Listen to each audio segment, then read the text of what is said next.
learn, how quickly they learn. We learn from our parents mentally, physically, spiritually, and chemically.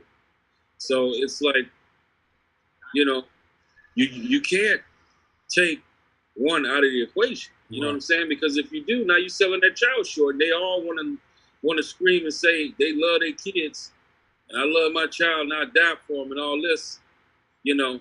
But then again, now you taking from the child because you taking this whole other teaching away from this child. It's wrong as hell. I'm telling you, it's wrong as motherfucker. So let me say this. We live on the motherfucking Shank Show where we get paper, stay low.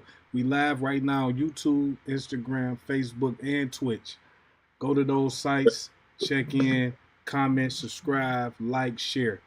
I want to say this. I think that Father's Day and Mother's Day should be equally celebrated. Like I said, I want to move on to Mandy. Mandy, I want to ask you, Father's Day versus Mother's Day, why don't we see the same effort put into Father's Day as Mother's Day? Like we see the fucking stands on the street corners with Mother's Day products selling it. We see fucking commercials. When Father's Day come around, it's like buy the nigga a tool set, get the nigga a lawnmower. Like, you feel me? Like, let the nigga go do some work, man. Like, nigga, no, you don't get no exciting shit, bro. Like, I might buy you a tie or some socks or some shit. So, like, man, refill the cologne bottle. Yeah, some cologne, you know, some pussy. You know, we done had to put that. Come on, man. Stop it. For real. You gonna give me some pussy for my birthday or Father? Stop. Okay. So, Mandy, go to the ladies first, and then I close this one out. All right, Mandy, what's your thoughts with that, man? Unmute, Mandy. Unmute, baby. Hey, step one. Hey, so I think it's because like with the moms, it's more expected. Like even like the pressure on me put on for my mom on Mother's Day, like she expects something and something nice. And my father's so nonchalant about it. Like he almost gets forgotten about. Like most men don't actually verbalize what they want, what they're looking to get. And it's sad because like I was at the store yesterday, Sunday, and dudes were buying their own beer. Like you couldn't give my man a 12-pack of whatever he likes. Like he has to go buy his own beer. It's sad. Women get, pampered and stuff on Mother's Day, and men usually get the kids dropped off to them, especially if the relationship is not there. Hey, you know what's crazy? I seen a post on Father's Day. It said this dude's Father's Day gift just started bleeding. Damn. I swear to God, I seen that on Instagram, bro. Damn, that's crazy. That's crazy. Go to Adrian. Okay, hold on 1 second. I want to introduce Brianna to this motherfucking Shank Show where we get paper, stay low. How you doing, Brianna? Did I say your name right? Brianna. Yeah, she ain't got her joint on. Okay. She muted. Yeah, you did. Can you hear me? Yeah, I can hear you now. How you doing, Brianna? Hey, good. I'm doing good. You? Oh, we doing pretty good, man. We can't complain. We on the Shank Show. We live right now on Facebook, Instagram, Twitch, and YouTube. We talking about two main topics tonight. The first topic that we were speaking on is Father's Day versus Mother's Day. So I want you to sit tight. I'm going to come around to you. Right now, I want to pose this question to Adrian. Adrian, what do you think about Father's Day versus Mother's Day? What's your thoughts? Do you think one is more important than the other? Do you think that it should be equally celebrated? What's your thoughts? I feel like men need their flowers too. Me personally, I wasn't, I know my dad, but he wasn't a dad. So I acknowledge my uncle and my grandfather, regardless if they're here or not. And even just thoughtful, like I know a lot of good fathers out here. So I send thoughtful text message directly, specifically to them on Father's Day, because it's not just about what these mothers are doing. It is a lot of guys taking on the responsibility. I know a guy that he found out later in life that a child wasn't his. He took that child in and his own child and move to a whole nother state. So it is a lot of thoughtful guys out here that need their flowers to be presented to them. So I don't think it should be no. I mean, yeah, we come from the womb, definitely, but we create each other. Because you needed that seed, right? Right, we create each other. No, facts. I appreciate that. Adrian. So I want to, being that Brianna just came in, I want to pose this question to her. Ladies first. We gentlemen on the Shank Show, man. We get crazy though. It get crazy on the Adrian and Mandy. They seen it. They was like, hold the fuck on, niggas just tripping on this bitch. Hold on. But we made our exits like ladies though. For real. Oh. No, y'all stood hard in the paint though. Y'all stood hard in the paint, man. I appreciate it, man. Until my head started to hurt, I was hanging tight, and then it was just like, nah, we're going in circles, bro. I'm out. Right. Yeah, for real. So, that's what come with good conversation, good topics. Things get like that. You know what I mean? Everybody got their view, they got their perspective. And so, it is what it is. And that's the beauty of this thing, man. We can all get on here and voice our opinions on everything. Their opinions, they could be factual for you, for your anecdotal experience and opinion. So it is what it is. Brianna. Can you give me like 5 minutes so I can put my face? Go ahead. Start the shower. Handle your business. Handle your business, man.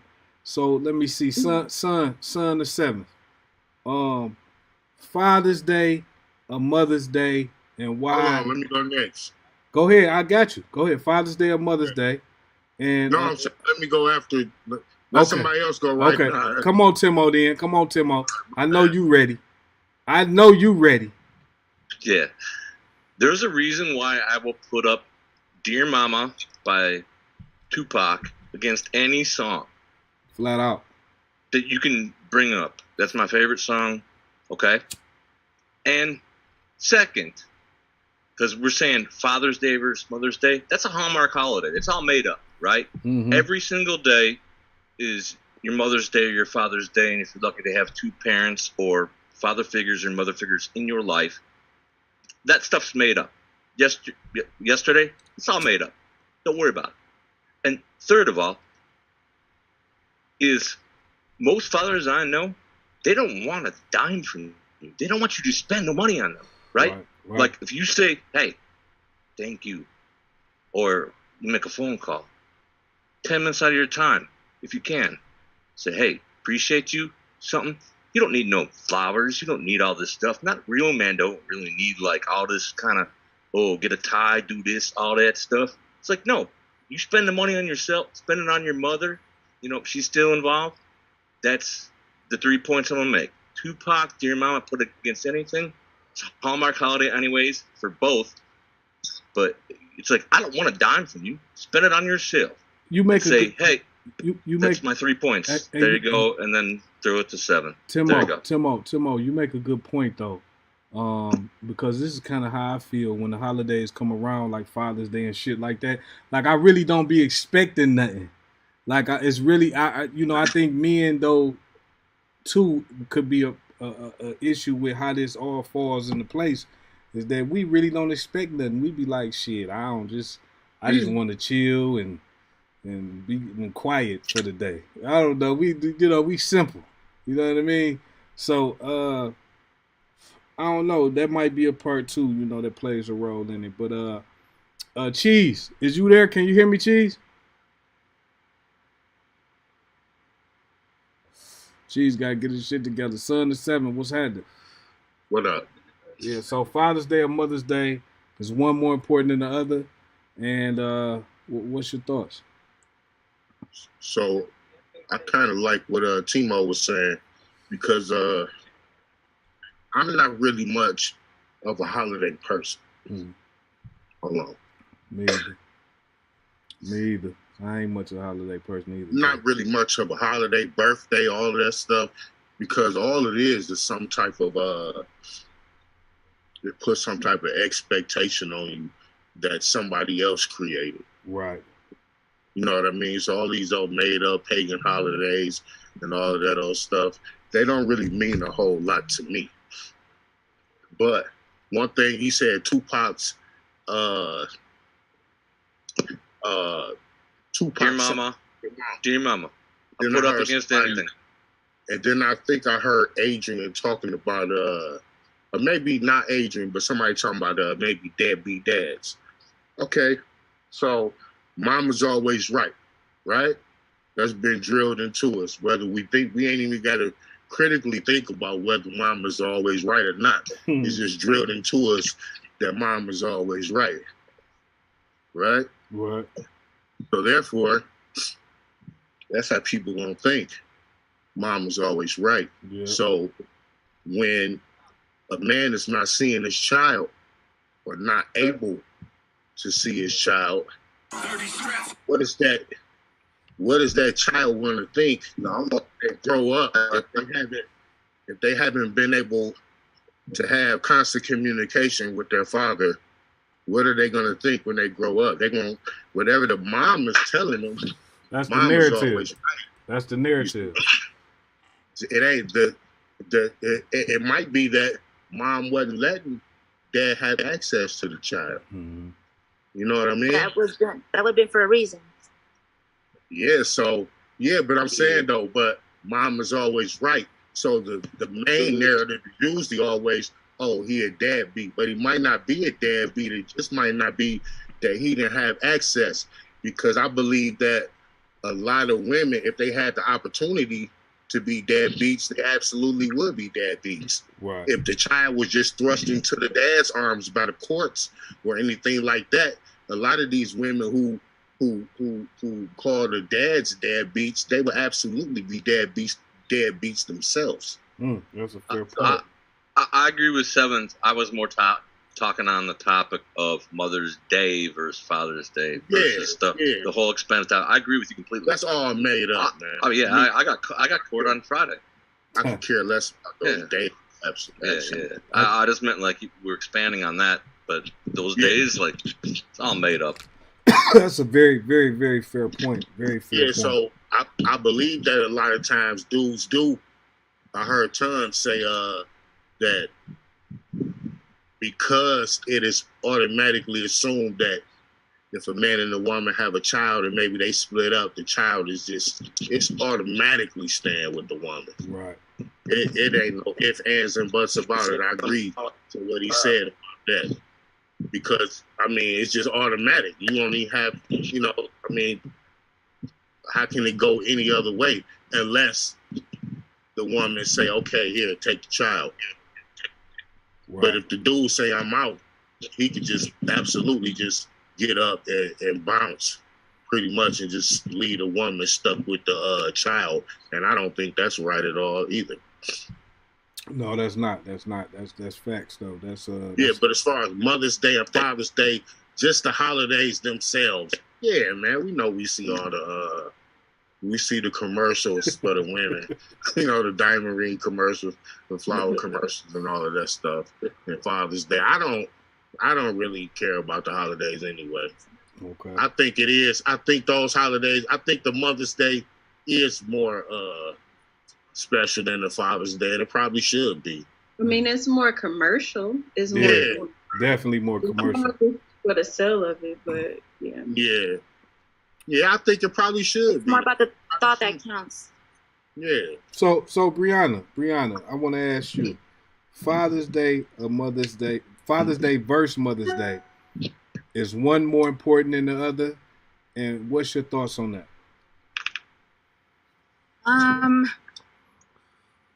I would say Mother's Day is more important than Father's Day to me, only because I can relate, and I've been in a situation to where I was denied by my dad being born, saying that I wasn't his daughter when I looked just like him. He took his friend with him to see me in the hospital when I was born.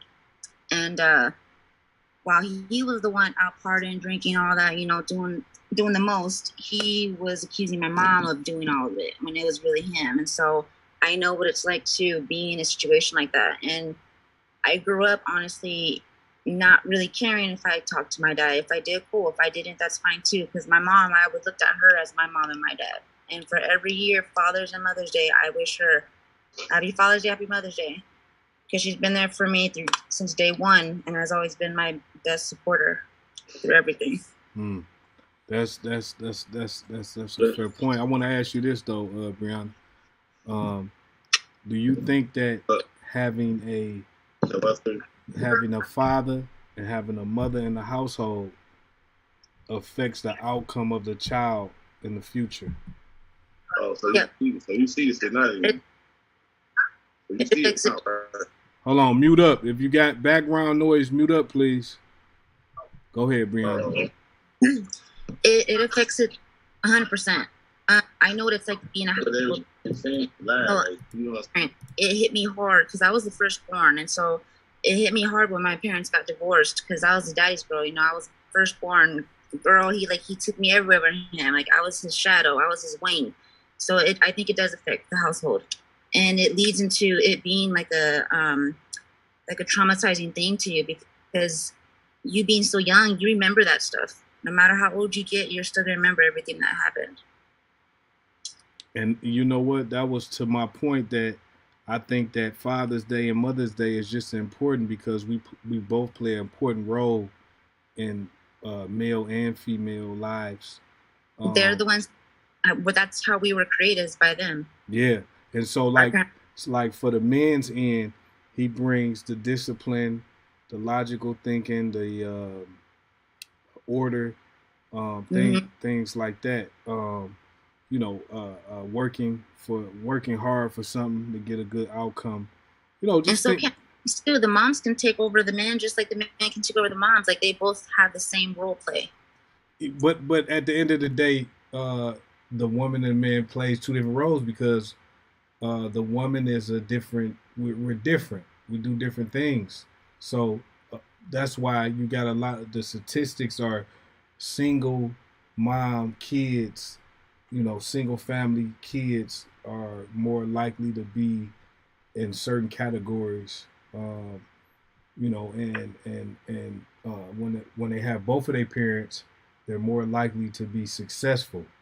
So when we think about that, we know that both brings a different aspect to the table. And it's needed. It's needed. We gotta have both. That's why we got to do better with making sure that we put that at the top of the list when we think about having kids or being with somebody else. That we put, you know what I mean?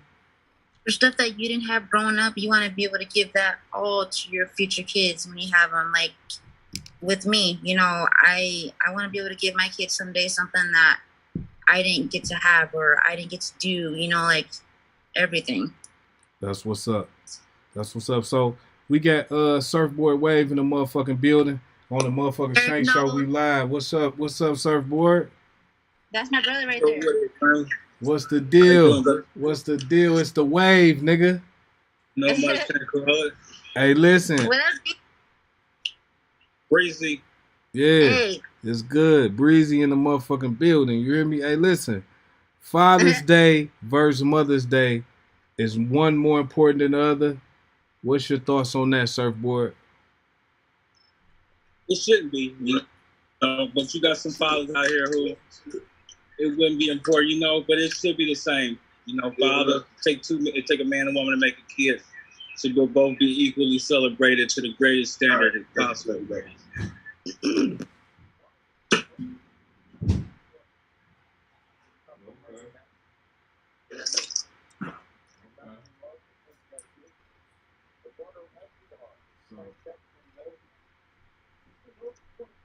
So it should be equally, Surfboard. That's what you said? Exactly. For sure. Absolutely. Okay. All right. So the roles that the man plays, the roles that the woman plays, we bring different things to the table to make a successful child. What's your importance? Like, what do you feel is important in raising a child? Having both parents, or do you think the woman can do it on her own? Or what's your thoughts on that?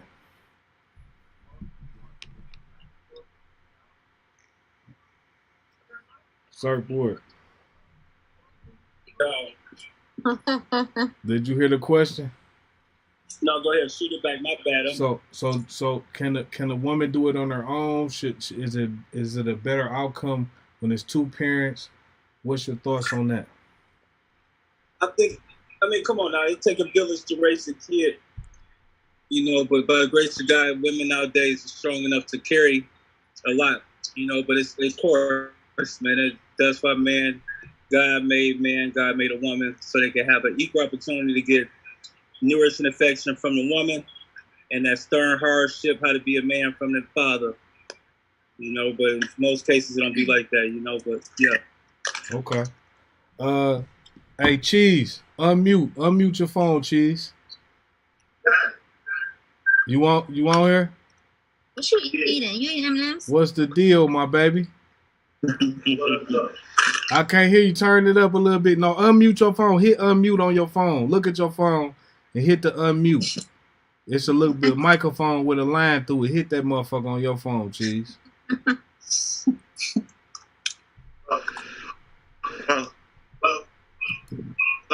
Hit unmute on your phone. You see the microphone? Hello? I can hear you. It's unmuted, I think. Okay. He surfboard. Y'all in the same house? Yeah. Okay, so take him the phone then. Let him talk on that phone because his phone not unmuted. Unless you can look at it and unmute it for him. But I wanna pose this question to Cheese, man. Father's Day versus Mother's Day. Is one more important than the other? What's your thoughts on that, Cheese? Can you hear him now? Yeah.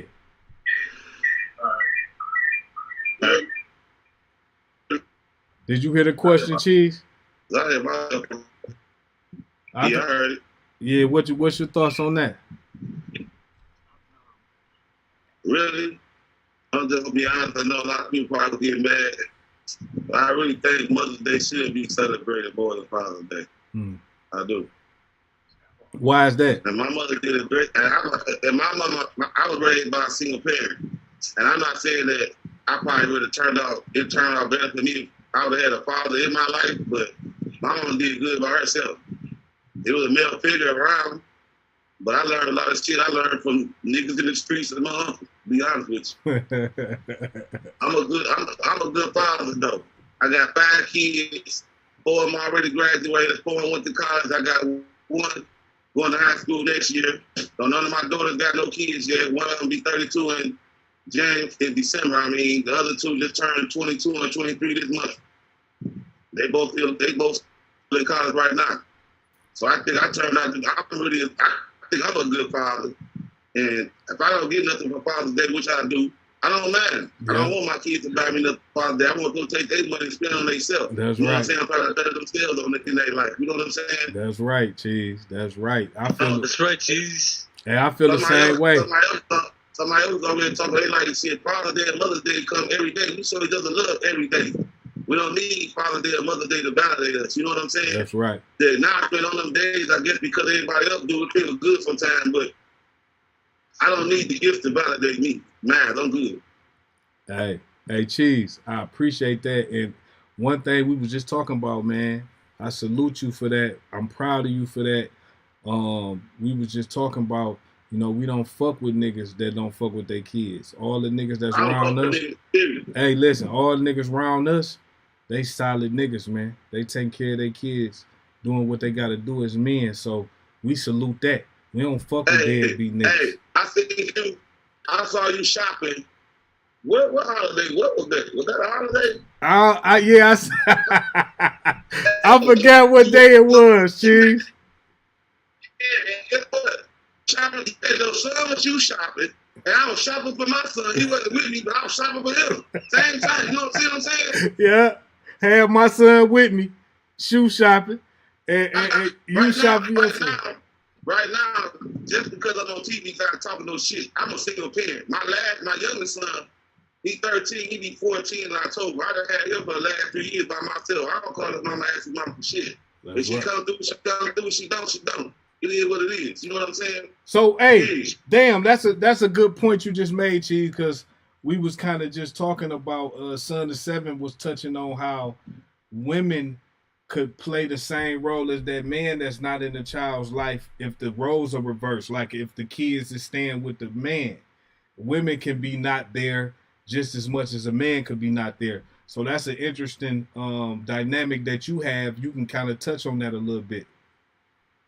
Man, listen, I get off work at 3 o'clock in the morning. My son got to be at school at 7:40. I get off at 3 in the morning and might catch a nap and then have to get up and take him to school. I come home and go to sleep for a couple of hours after I take him to school. He get out at 2:40. I got to go back and pick him up, take him home, make sure he's doing homework, get him something to eat, and I got to be back at work at 7. I'm doing this shit 7 days a week. Full-time job, my baby. Period. Yeah, OT. And people be talking shit to me because he stay at home and play a video game all day. I said, you know what? I don't care if he playing a video game all day. Long as he ain't on the street, the motherfucker calling me talking about come get him from over here, he did this and he did that. He stayed there in that room forever. That's right. Go to school, come on with some good grades. Period. That's right. He ain't getting in no trouble. That's right. You know, no, long as I got to worry about that, I'm straight. That's real, man. That's facts, man. Hey, fucking me up though. That nigga put me in bad. Now I go back and shoot them motherfucker 200 million out of town. Damn. I want to kick Michael Cornell about them damn shit. Why the fuck did he come on these damn shoes every week, every month? Every color, every week, every Saturday, they got the new J's, nigga, for your ass. Man. Yeah, they want it. And they getting good grades. They gonna put it in your face, nigga. Oh, nigga, I'm getting good grades, nigga. What's happening? When you see me with it on, I got it on, so guess what? I think I ain't gonna tell him that. But whether he had good grades or not, I ain't gonna dress like that and can't do the same for him. Look, hey, Chief, my daughter wanted, because my son play football right now. He a star wide receiver and cornerback for the DCL, Detroit City Lions. You know, he catch everything, hands glued at E out cold. So, but listen, my daughter wanted cheerlead, right? So she getting good grades on the road. I say, cool, you can cheerlead. I gotta do it. You know what I'm saying? That shit it's cost going to that. We gonna do that. But she texted me today and said, Dad, the first practice I know is tomorrow, Tuesday, and I want to go to my friend's house to her party. So this is the only practice that I'm gonna miss. And I said, what the fuck? I was thinking in my head, like, what the fuck? You see my expression change when you said that? Like, listen, you ain't even went to practice one time and I'm finna pay money all that. Well, hell no. Fuck that, all that party shit. You finna go to practice. You want to do this shit, you got to be in it to win it. You say you want to do it, you got to do it. They competitive. Hey. Come on, man. Hey, we both men, right? Facts. We both men, right? That's right. Your son the star wide receiver quarterback. Yeah. Right? Cornerback. So what if he told he gonna miss a game because he wanna go to the party? Hell no. He didn't try it. He didn't try it. And I said, nope. I say, listen, you playing football, y'all last year, they went undefeated all the way to the Division I championship, right? Versus the Southfield Falcons. They lost in the Division I championship. They played in the Division II championship, won that, went to the regionals in St. Louis, won that, went down to Florida for the nationals. They out cold. You feel me? So I'm telling him, it's you about the 4th, 5th best player on the team. I need you to be the 2nd or 3rd or 1st. You feel me? Like you got better hands than everybody, but you gotta do everything else that matters. You feel me? Like, so, man, I'm telling you, like, I gotta keep him in it, keep him going. He can't miss practice. You trying to get better every day. You got to do your push-ups and sit-ups. It's a young nigga, 11, your same age, that's working hard. He want it. So I push him to be great. You feel me? I let him have his fun too, but you ain't missing no practices. You're going to all your practices. When you get home, you do your homework. Before you go to sleep, you do some push-ups and sit-ups. That's what I expect. He know that. And it's showing out on the field. It's showing because he catching everything. He running hard routes. So, man, listen, I'm excited, man. I'm proud, man. And this is what it's all about. So I wanna. This is what we gonna do. We gonna move into to another subject. So I want to say this, right? I just seen an Instagram video of Lil Baby, right? And Lil Baby was at a gas station by itself, just with all that pink shit on. Yeah, with that pink shit on, with all that pink shit on. He was in this in the I think it was the Ferrari truck, white and red and shit. You feel me? But no security in the hood at a store, at a gas station, right? What city? Atlanta.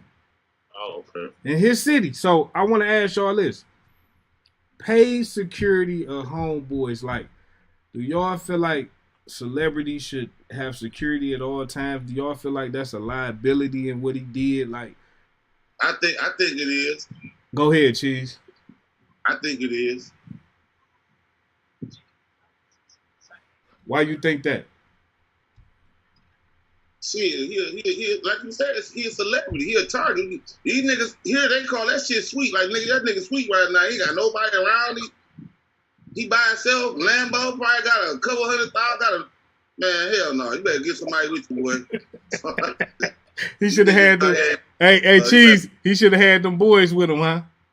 Hey, man, listen. I get off work at 3:00 in the morning, right?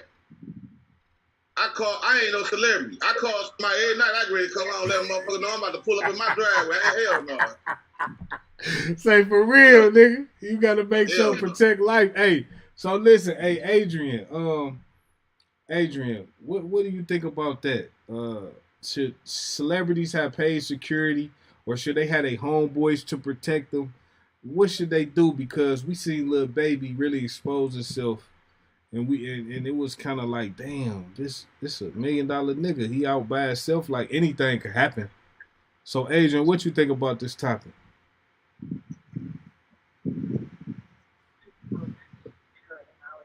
Adrian on the phone. She on the phone. Okay, Mandy. Same question, Mandy. What you think? I think it's stupid. Like, Young Dolph was at a freaking cookie place when he got shot up. At a gas station, you're more of a target. Like, I know people like actually wait at the gas station and look for motherfuckers to like get. And if you're gonna get somebody, you might as well get banged. That's right. You're waiting for something like that. That was stupid. But also on the flip side, I get wanting to be alone and just get a couple minutes by yourself. Therapeutic. Running to the gas station. Yes. Yeah. Going on the ride just to be alone, clear my head. But I get that part too. But have somebody in another car behind you, bro. Hey, it's funny, Mandy, that you say Dolph, that you bring Dolph up, because in one of Dolph's videos, he said how he loved to be alone, that he thought better, he worked better, you know, he was more creative.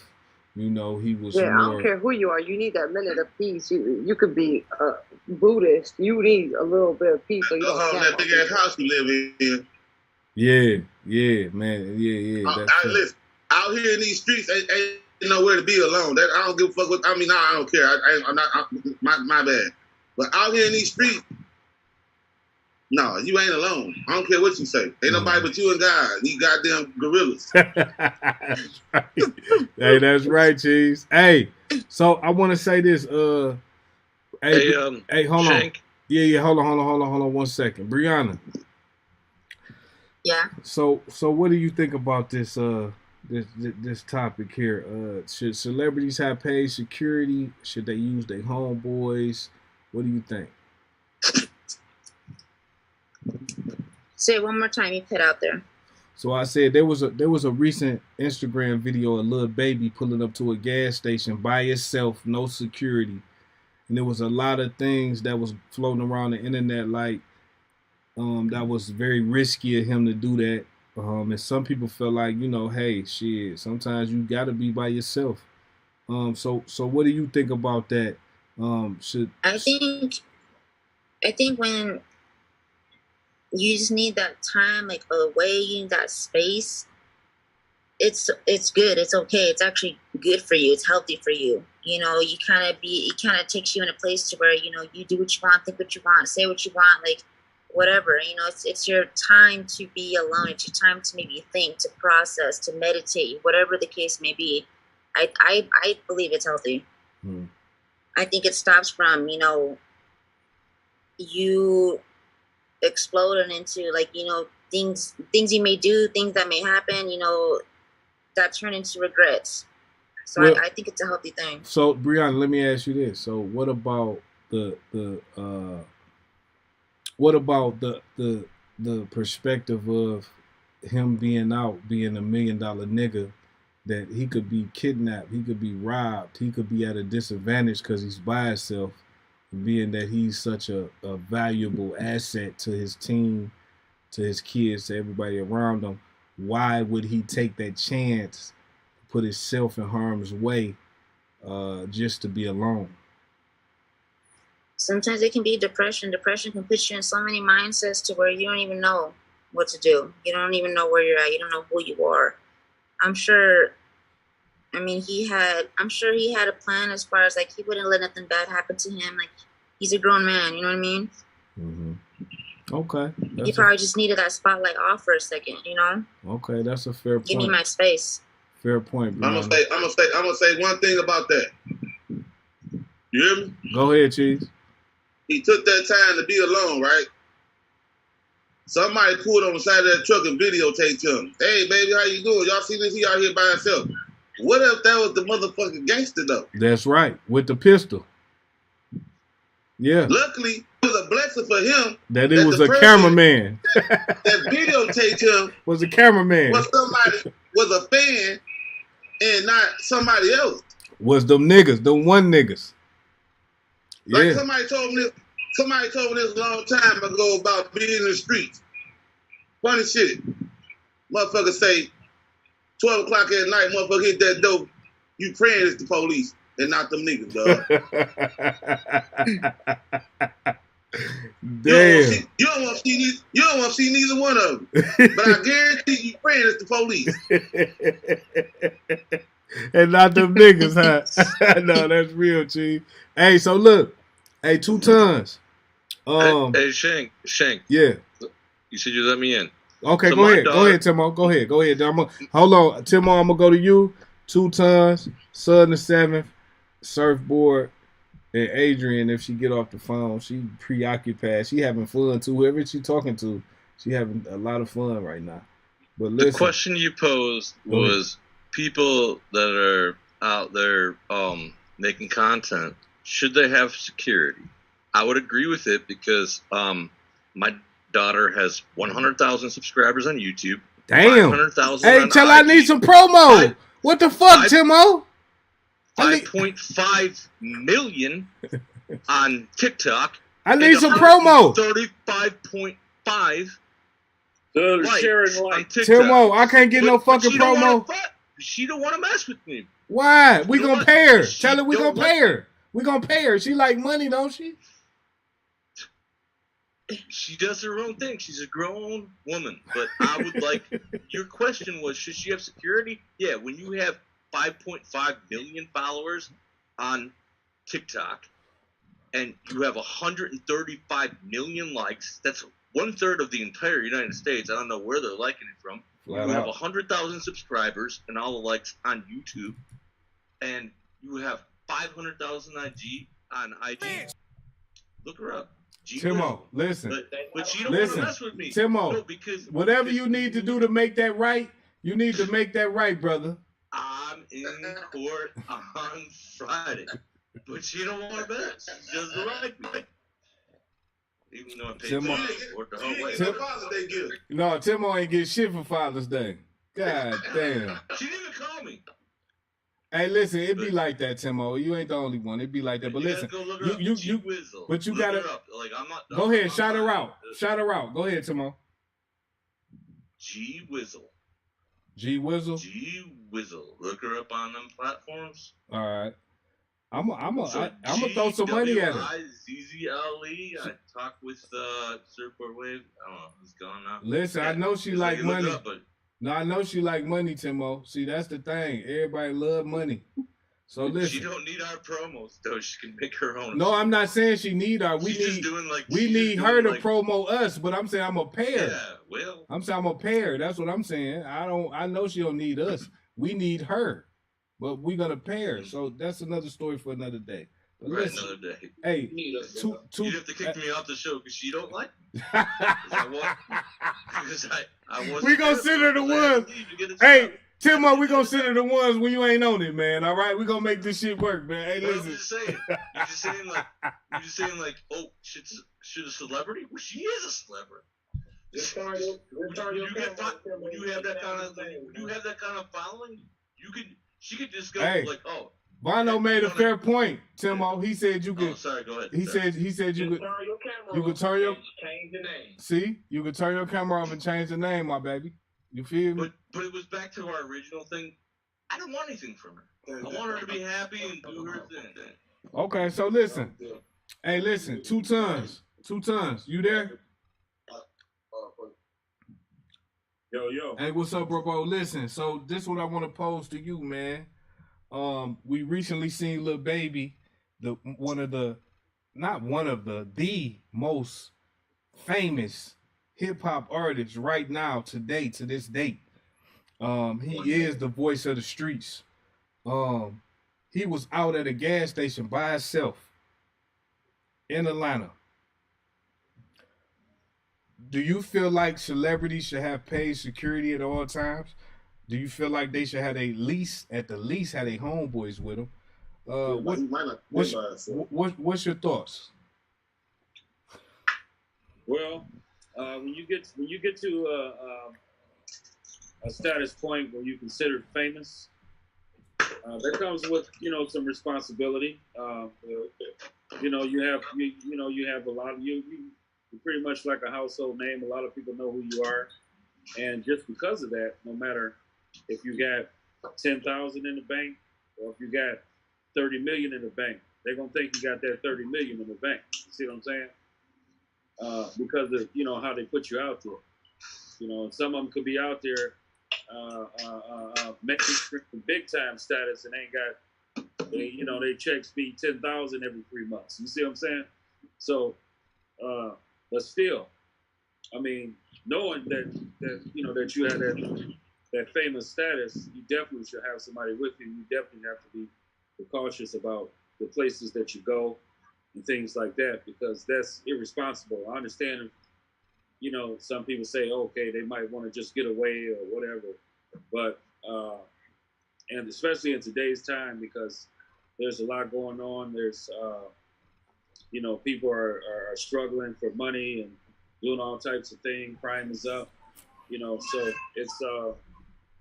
it's definitely not the time to be out there solo when you're a household name and going to a gas station. That's like ridiculous. I mean, maybe he couldn't have, afford this, the 24-hour security, but at least have some homeboys with you. You see what I'm saying? Or cousins or brothers or whatever. You know what I mean? Because you just can't do that. I mean, it's common sense. You go to a gas station, they see you, they looking at you like a chick. A lot of these rappers, they get these big chains and all that type of shit. And some of them don't even be real, but you still a target. It don't matter if it's real or not. You know what I mean? You a chick. They look at you like a chick. They see, oh, look at this nigga at the gas station by himself. In their mind, he's slipping. You see what I'm saying? They're going to follow you, see where you go. They want to, lay back. Oh, okay, this nigga go, over here. You go to this house right here. You see what I'm saying? So it's just dangerous. And me being in that field where we had to protect people, that had death threats and all that type of stuff. I mean, it's just fucking, there's no way if you're a star that big that you should be going to a gas station by yourself. Period. You know what I'm saying? Period. Because it's just too dangerous. Anybody could be over there. Somebody could be at they baby mama's house. They got money, and this nigga's one of them niggas. You see what I'm saying? And he see you at the gas station, he gonna lurk and follow you, or he gonna hit you right then. You see what I'm saying? So it's like, you walk around with it's a free check on your head. Like, you know what I mean? For real. Like, come snatch this check off my head. Go get these checks. And don't you need the security to be able not to protect yourself, but also like the fans from any sort of like, crush? Right. I mean, like the Beyoncés, the Britney Spears, people like they kind of like have to like be like, they got to let them in, but they also got to be looking out for fans too, to be like, whoa, you guys kind of a little crazy too, right? That's the question to you too, John.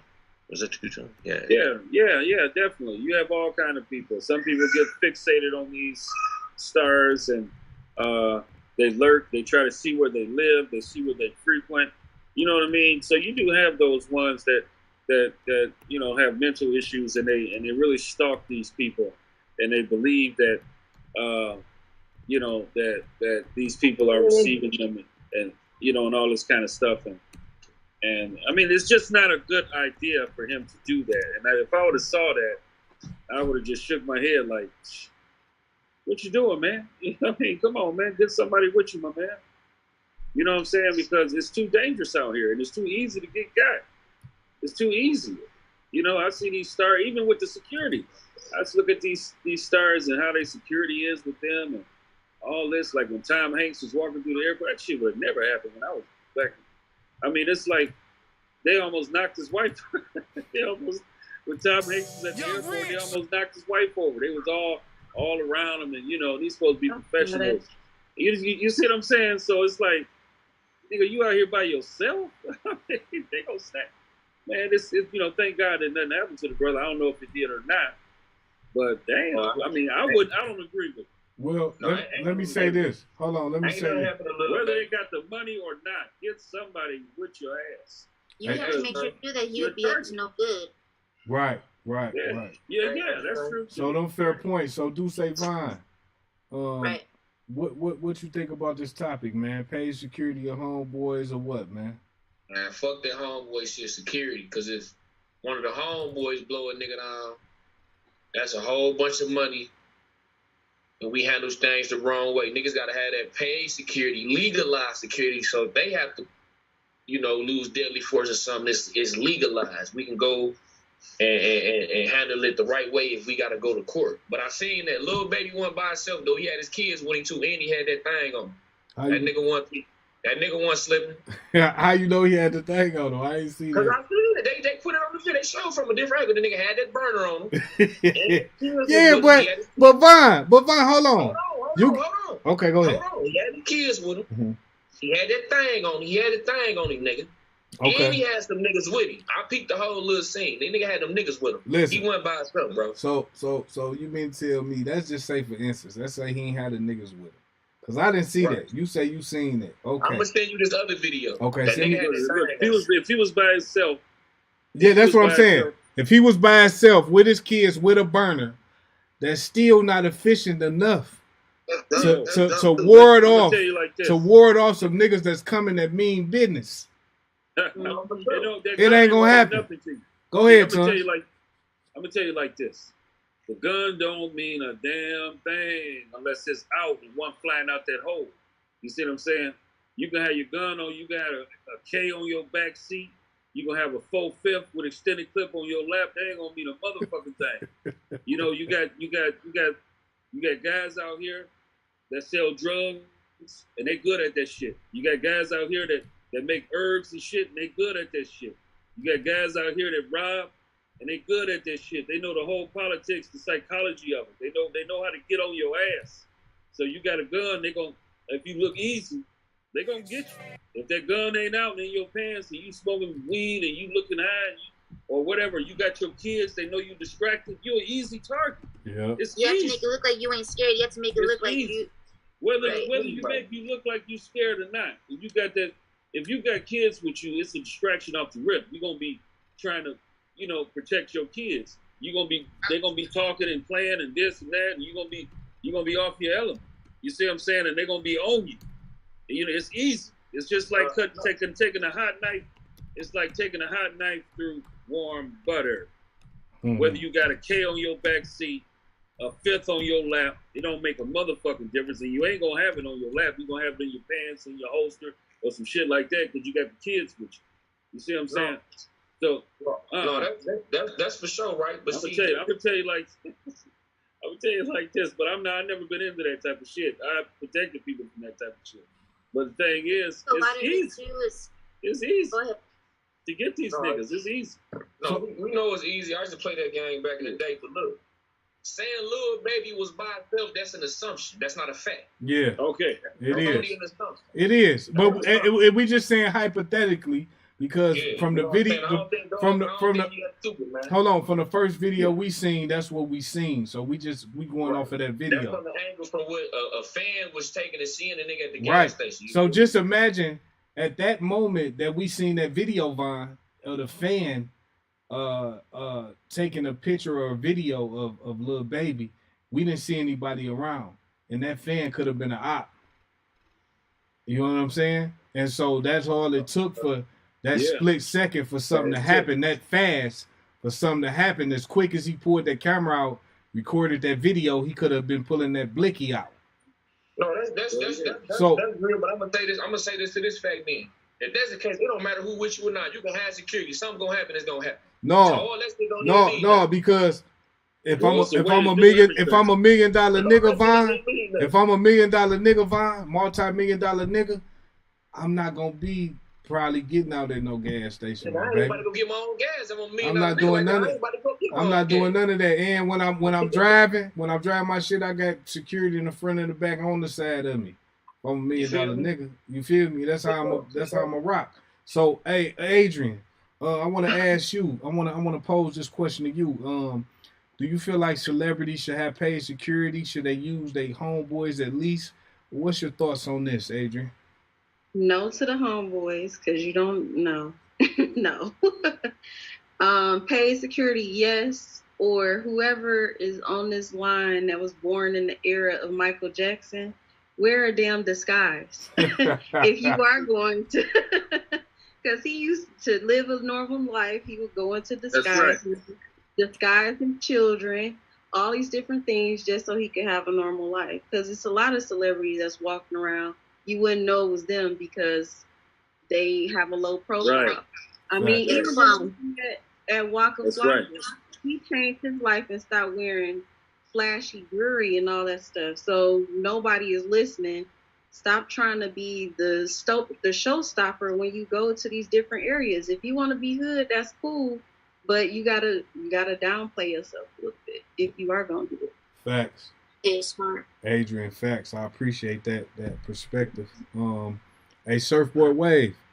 What do you think about this topic, man? Since celebrities, because you know a lot of celebrities, you've met them, you've did business with them, from the likes of Drake, fucking Travis Barker, fucking Snoop, Gang, fucking who else, man? God damn, man. Hey, hold on. Von, he got a pick too. He got shit for your dread. He got all type of shit. But listen, I want to ask you, Surfboard Wave. Do you think, because you've been in a lot of situations where you've seen security teams or you've seen homeboys, so do you think that celebrities should have paid security? Should they use their homeboys at the least? What's your thoughts on that, Surfboard? Absolutely, because you got to think about it from a corporate standpoint. You got labels putting multi-million dollars behind you to market, distribute, pay for your commercials, giving you advance to protect their investment. So if they're not providing security for you, then you got to provide security for yourself to protect your investment, protect your kids' future, protect your longevity, your career, not get caught up in jams. You know, not necessarily saying that somebody gonna get shot and killed, but you by yourself, you run up on some overjealous ass nigga, crazy, trying to fight you. Next thing you know, you scuff and break his nose. He's suing you. Now it's taking time out of your time for your schedule with your business adventures, everyday radio, touring, shows, flights, and also got to pay a lawyer and get your name called up. So what I have noticed, a lot of people, they had their boys with them, but then they, that's not a good idea because we all out drinking. You know how it go. We drinking, we all having fun. Ain't nobody really even though we is, but ain't nobody really on their job to be security like a paid security company detailed to make sure that's what they do. They're not getting drunk. They're not paying attention to conversations. They sitting up there looking at keeping their target protected. They're making sure they're looking for any threats. So that type of stuff is imperative because time and time again, you just be that one day you decide not to go out with security and some bullshit happen and everybody caught off guard. You can have some niggas with you with guns. Like Tu said, you get caught off guard, somebody run up on you, your boy ain't gonna be able to save your life. Like the security who been watching this nigga the whole time, and they radioing somebody, oh yeah, we just seen somebody pull up in a car, they be honest. So you gotta be smart and protect your career, protect your future. You got that type of money, you already buying chains and jewelry and throwing hundreds of thousands at strip club. What is it to have security to protect your life and your future and your career? It's just simple. Facts. That's facts, man. I appreciate that perspective, man. So listen, y'all. There was recently, I'm gonna go to Metro Detroit News because they was recently on the west side of Detroit. There was an incident where you had a guy and his kid, maybe like a 2-year-old, something like that. He was holding him in his arms. It was at a gas station, and you had an older guy pull out a gun and try to shoot the guy. Right? It was a crazy scene. I don't know if anybody's seen that, but I'm gonna read a little bit about it real quick. This is from the Metro Detroit News. It says suspect's gun jams while attempting to fire shots at father and baby. It says Detroit police are searching for a suspect who pointed a gun at a father and a baby inside a gas station. The incident occurred on Father's Day in the area of Tireman and Hubble on the city's west side. New video released by DPD shows the incident unfolding. The gun appeared to jam as he attempted to fire shots. Anyone with information is asked to call Detroit police. So, it's crazy, man. Every time we turn on the news, there's a crazy story, some shit going on. What would possess a nigga to try to shoot a nigga with a baby? Man, that's crazy, man. So, I want to say this. Deuce Vaughn, did you see this story? Did you see this video of this story, and what's your thoughts on it? Deuce.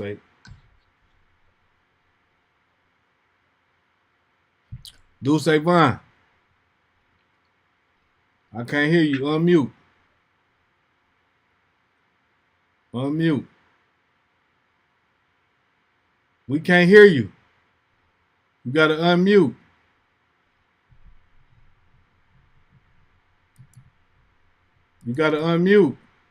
Vaughn. Yeah, man, you was muted this whole time. Say that again. Fuck wrong with dog? What's up? My bad. What's going on, big homie? Yeah, so what you think about that, man? The nigga tried to shoot the nigga, man. He had the baby in his hands. He tried to shoot the nigga, man, in the gas station, man. West Side, Tireman and Hubble gas station, man. What the fuck going on, man? I seen that yesterday, dog. That was on Father's Day. It don't even have to be Father's Day, but that just made it worse because it was Father's Day, dog. He in the gas station with the little one. And my man running that motherfucker and tried to headshot him, but the bitch jammed. I ain't gonna lie, we'd have had to go and take care of dog, man. Even if I was walking in the gas station, it ain't had nothing to do with me, and I'd have seen that we'd have to take care of dog right there. Yeah. We had to go and get all together. That was fucked up. That was a bad look, man. Hey, do you think that God was on dog's side though, man? Because the guy pointed the gun right at his head and tried to shoot it. And dog kind of hit it, and they say that might would jammed it because he smacked it like. Dog, if you really go watch the video, he pointed that motherfucker and already pulled the trigger before he even smacked that motherfucker. Yeah, before he smacked it. That bitch jammed first. Yeah. So yeah, it was something, man. Somebody was praying for him, man. That shit was crazy, man. Yeah, man. So just imagine if my man playing would have went how he wanted to go, he come in there and shoot dog. he fall out the baby. He could have bust the baby head or anything, or the bullet could have hit the baby. He could have fallen over dog. He could have did a whole lot of whole shit. But yeah, that was crazy. Everybody, no matter where you are. So yeah, I'm looking at the hatred. I'm like, damn, bro. When you really look at that type of shit, like murder, bro, murder serious, bro. Like, you know, we all, you know, seen that shit or been around that shit, man. But the way niggas out here putting this shit down, dog, like it ain't no regard for life, dog. It's like, nigga, life don't mean nothing no more to certain niggas. Like, they just, like, that shit crazy when you think about it, man. You know, I feel like, man, you handle business like that, man, when a nigga did some real serious shit to you, dog. Like, I don't know what that shit was about, but that shit was crazy. It's like ain't no rules. I thought women and kids was, you know, they wasn't on the menu, but niggas showing you that shit don't matter, dog. Like, ain't no rules in this shit, dog. Nigga blow your head off while you with your kids, man. Man, that shit, hey. That shit crazy. I don't have kids, right? But I know guys on the panel do.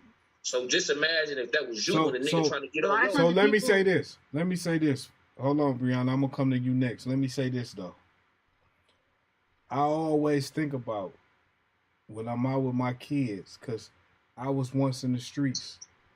So I got ops. I got niggas that I don't fuck with. I got niggas at odds. If I see one of these niggas with my kids and they play the game wrong, I always think, what the fuck gonna happen? It's gonna be a fucked up situation, cause I gotta protect mine, man. That's first and foremost, you know, and I'm gonna do whatever it takes to protect mine. So, you know, with that being said, Brianna, what do you think about this? A lot of times, I think when bad stuff happens, when someone may kill someone else just cause whatever, when someone does something so painful to the other person, it's because they had that done to them, so they want to hurt someone else's life. They want to damage someone else's life, you know. And I speak that for truth, because I was a victim at one time, and so this person was actually a second cousin in my family. He's nobody to me anymore now, but he had the same thing happen to him. So he took advantage of that and took advantage of me and, you know, hurt my life. You know what I mean? I got over it. I was able to, you know, get over it. But that shit sticks with you. You know what I mean? No, for real. For real. That's real. That's real, Brianna. I appreciate that too. So, Adrian. What up, Joe? What's up, baby? What do you think about this topic? What's your thoughts? I'm really sick of hearing about people not giving a fuck. I'm really just torn by that, because even though I don't have any children, I'm a strong advocate for children. And just the simple fact that you so mad at somebody that you don't give a fuck what, who, when, where is in the way, that it just bothers me. And let me say this, Adrian, the backstory behind this, that these folks had an argument. One guy got his baby in his arm, the other guy, older guy, they have an argument, and the guy pulls out a gun and tries to shoot him while he has his baby in his arms. So continue. It's just so weak. It's weak. Like, you don't know how to keep it moving to the point where you have to shoot somebody. That doesn't make any sense that it got to that level.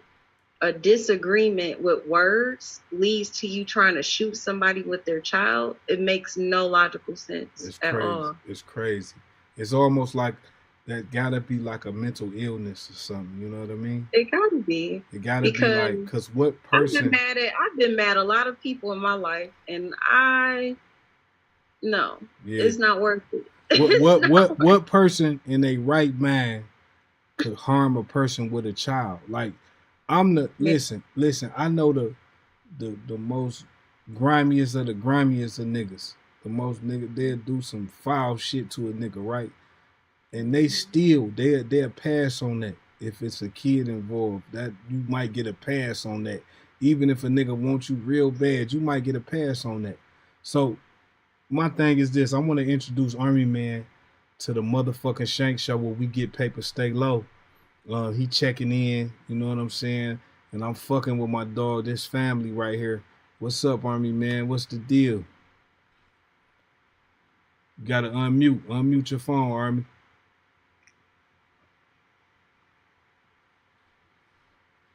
Unmute your phone, Army. Unmute, my baby, so we can hear you. It's in the bottom left-hand corner, man. Where the speaker at? Hit that shit, look like a speaker. Hit that speaker, man. Hit the microphone, man. Hit the speaker. Man, that nigga retarded, man. First. Hey. Tap your screen. So tap look, your screen. Tap your screen first. Tap your screen, and then it's a mic at the corner. Bottom left-hand corner. Hit the mic. So look, while Army Man get his shit together. Hold on. He gonna get his shit together. I believe in him. Hold on. So to Army Man get his shit together, 2 tons. No, she didn't, bro. What you think about this, man? You got it's a crazy scene, man. It's a gas station, Tireman and Hubble. You got a kid in his arms of his father. You got another old nigga that get into a dispute. The nigga try to kill him, man. He try to shoot him, man. So what's your thoughts on this? It just goes to show, I mean, the day we're living in, I mean, you know, there's no respect. You know what I mean? There's no shit. There's no value for life. You got a child. This man's got a child in his arms. And you that upset about some words, you know what I'm saying, at a gas station, that you risking to kill that child? You know what I mean? What the fuck wrong with this nigga? You know what I'm saying? I mean, it's mentally ill. We could say mentally ill, but shit. I mean, there's so much crazy stuff that we seeing out here. Shit. I mean, mentally ill is spreading like a disease. If that's the case, you know what I mean? People out here with no remorse. They don't give a fuck. No value of life. Should everybody out there ain't no incident. No value of life. You know. I hate to interrupt, but I'm about to leave. I just want to say good night and everybody have a blessed night. And thank you for the topics and the combo. Mandy, we love you. Beautiful night. Come back, love baby. You guys more. We love you.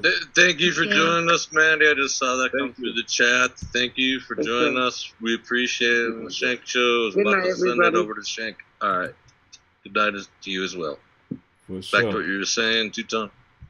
Yeah. I mean, it's just, I don't know what's going on, but you know, our people, man, have really went outside of our culturalistic values, and like Shank was saying, even the grimiest of the grimiest niggas like, I wait till when the babysitter pick the kids up, then we gonna hit this. I mean, you know what I'm saying? You know, these niggas will come right on in there with you and the kids. They ain't waiting. They ain't trying to strategize or around some shit. They gonna come right up on in there. Fuck them kids. And put one of them motherfuckers through if they look froggy. You see what I'm saying? If they trying to escape or whatever. I mean, man, this shit is crazy. It's just so much, niggas fucking their brains up with all these drugs and meth and this and that. And you don't know what a nigga, it's a lot of brain damage from what I see. These niggas is huffing, doing whippets, meth. Whippets at a high rate. You know what I'm saying? Wilding out. Fentanyl, popping pills, popping fake pills. Wilding out. You know, all types of shit. Wilding out. Right. You sit up at a gas station, you got your son, and this nigga done bumped you by mistake, or he done scratched your car, open the door, whatever the case was. Like, damn, man, excuse me, can't you see, man? He accidentally purposely did it. Right, and this nigga fried. You know what I'm saying? And this nigga fried. He done popped a fake perk. He been sipping some fake lean. He done popped some meth, thought it was Molly. You know what I'm saying? So it's like, and then you run up on him, you got your son, and you trying to be cool, but you're like, damn, nigga, what the fuck wrong with you, man? What? Pull his shit out, Nigga about to blank you right then and there. At the gas station on camera, not caring.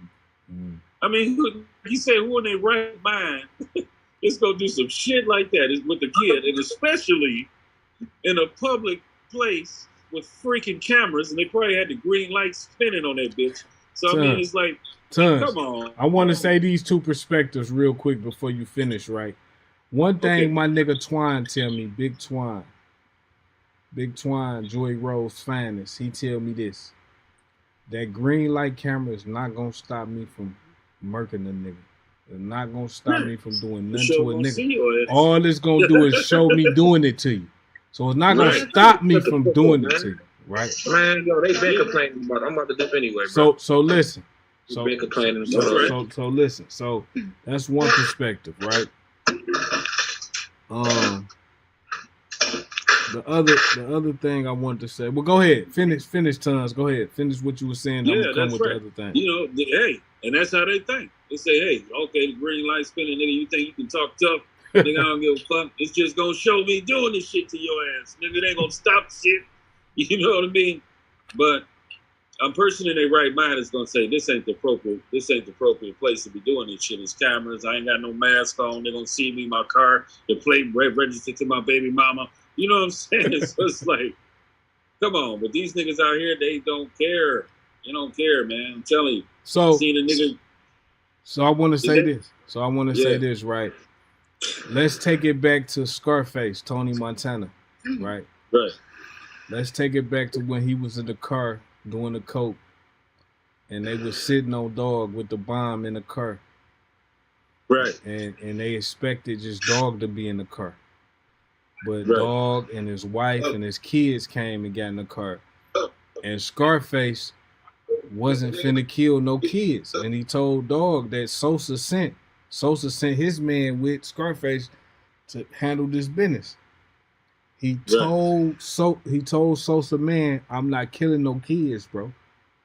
Flat out. I'm not killing no kids. To the point to where it got so tense and so hostile where he ended up shooting Sosa man in the head that created his demise. That created his downfall from him doing that action. So this is something, and Cheese, I was coming to you next too. This is something that we've seen played out in the movies, in the best thrilling films that we like. We've seen it played out. What's your thoughts on should celebrities have paid security? Should they use their homeboys? Or what do you think about this, Cheese? Pay security. Flat out. Pay security. Why is that? First of all, you need security not just to watch the niggas on the outside. You need security to watch the niggas you got next to you too. 9 times out of 10, when somebody do some shit, dog, it's a motherfucker that know you. That know you, right with you. That's right. You know what I'm saying? So you need security to watch them niggas too, man. Fuck that. I don't give a fuck. That's and your homeboys better watch the security. Fuck it. Y'all watching each other. I'm watching all y'all. The security better watch each other. Yeah, the homeboys watch security. Security watch the homeboys, and you watch both of them. I'm watching all y'all. Mm-hmm. That's right. Hey, that's facts though, Cheese, because I'm going to tell you. Yeah. And I hate to bring this nigga up on this podcast because I do not condone, I do not support, I do not any of that shit with the nigga 6ix9ine, right? But 6ix9ine. But the nigga gonna kill 6ix9ine though. Hold on. But this the thing. Nigga ain't gonna kill 6ix9ine because 6ix9ine, he got too much motherfucking money right now. You not gonna kill 6ix9ine. And you think that motherfucker did Tupac? I know that, but Tupac wasn't insulated like 6ix9ine. 6ix9ine said 6ix9ine about to lead their record company, right? Right. They figured he was more valuable to them dead than alive. They was going off that nigga. They was fucking his baby mama. They was giving him out his money. He had a lot of money, but they was still getting the majority of it. But the niggas he was fucking with, his manager and them was gonna kill him. Not the homeboys he pulled from the streets. Mm-hmm. The manager and them was gonna do that shit. You gotta remember this though. 6ix9ine got some rich white niggas behind him. That's why he got out of jail. Listen. That's how he found out they were gonna do it. Them niggas ain't worried about them little Treyway niggas, man. They got hundreds of millions on the table. They gave 6ix9ine $10 million when he came home. They not worried about them Treyway niggas. They got Navy SEAL niggas. That's why you not finna play the game with them. That's why the white boys let him. That's why not white boys. Fuck that. That's why them people let him know what the niggas was gonna do to him, because if he would have kept them niggas around him, then them motherfuckers weren't gonna be able to save him, dog. They was gonna kill him. They was right. You right. And see, this the thing. You see, they already tried to kidnap. They kidnapped him and did all that shit to him. So you right. It would have been a tragic ending. But one thing 6ix9ine is doing right now is he's able to move around as a well-known snitch. As a nigga who done did the most, got niggas years in jail. He able to move around right now, still make money. He's protecting them. And his security, to the point that we were just talking about, 6ix9ine had professional security everywhere he go. Plus he got the little hood. Plus he got the little hood niggas that he paying, right? Because they was just on Academics platform talking about this the first snitch that they jacking. Meaning that we don't fuck with snitches, but we fucking with him because he got that pay. That's all they was saying, right? This the first snitch we jacking, right? They made that clear.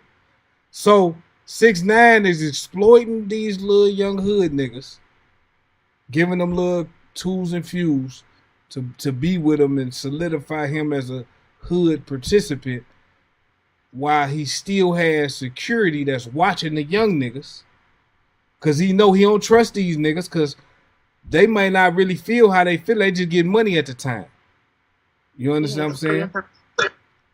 So but his conscience eating him up though. I don't think so. I think 6ix9ine I think he's a devil type motherfucker. I think he really don't give a fuck. I don't think that nigga give a fuck about nothing. He don't. Go ahead, Adrian. What you think about that? I said, and he don't, because it's privilege. So he don't. $1 million nigga. Right. He like, what I'm gonna put my life on hold for y'all niggas. I tried to put y'all niggas on. Y'all fucked up. Y'all got me in all type of bullshit. Never condone the snitching, because once you in that life, and 6ix9ine was telling niggas to suck his dick. 6ix9ine was claiming blood. 6ix9ine was doing everything to make himself a gangster. And when them consequences came down, he was supposed to take it like that. But he decided to do the ultimate sin, street sin, and snitch on the niggas that he was committing crimes with. Cause he was he was putting 30 packs on niggas' heads and shit, like telling niggas suck his dick and all this shit and shooting niggas.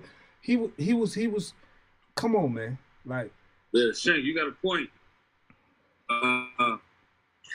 Because I mean, you know, a lot of these stars, they don't be knowing the difference with these security agencies.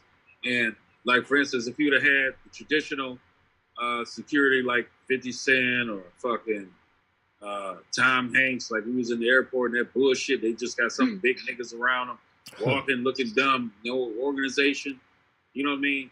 Now there's security details that are very, very efficient. I mean, they're very skilled. You know, they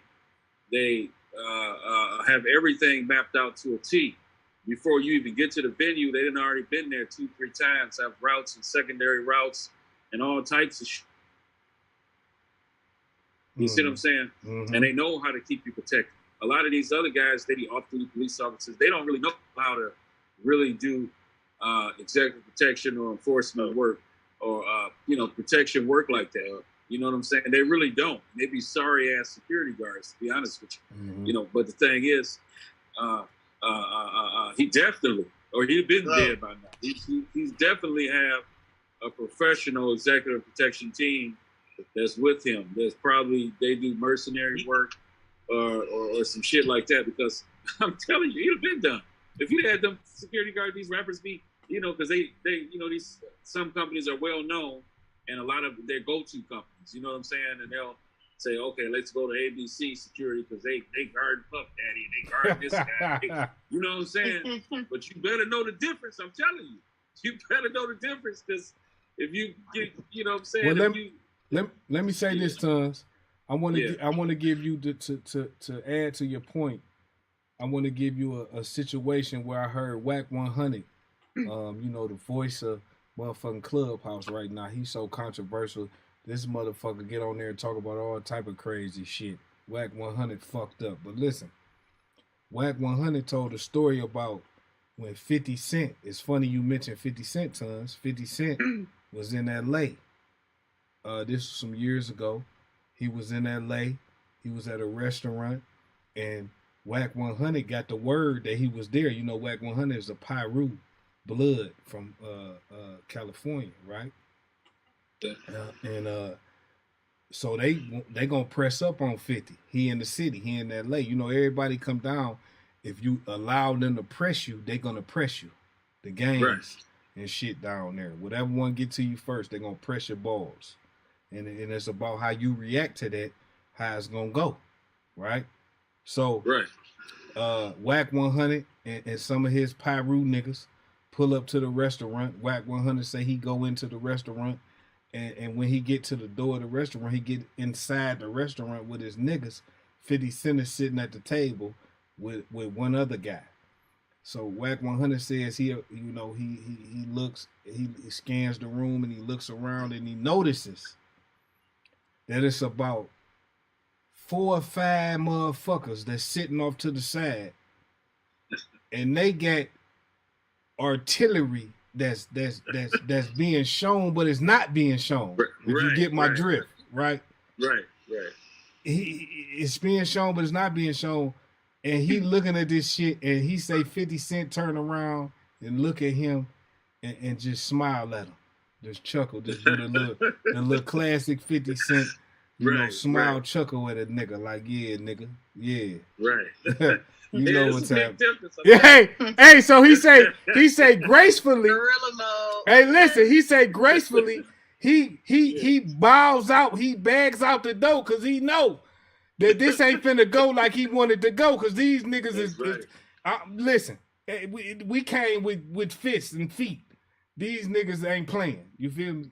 Right. So Wack 100 told that story. It was a real story because I felt that, because I felt like if I'm ever, or not to say if I'm ever, to say when I'm in a position to be a multimillionaire, I'm definitely going to protect my life and my family's life and all the people around me. So I'm going to spend whatever amount is necessary to do so, right? So if I got to have the Navy SEALs with me 24/7, that's what it's going to be, because we getting too much paper around this motherfucker. You feel me? So,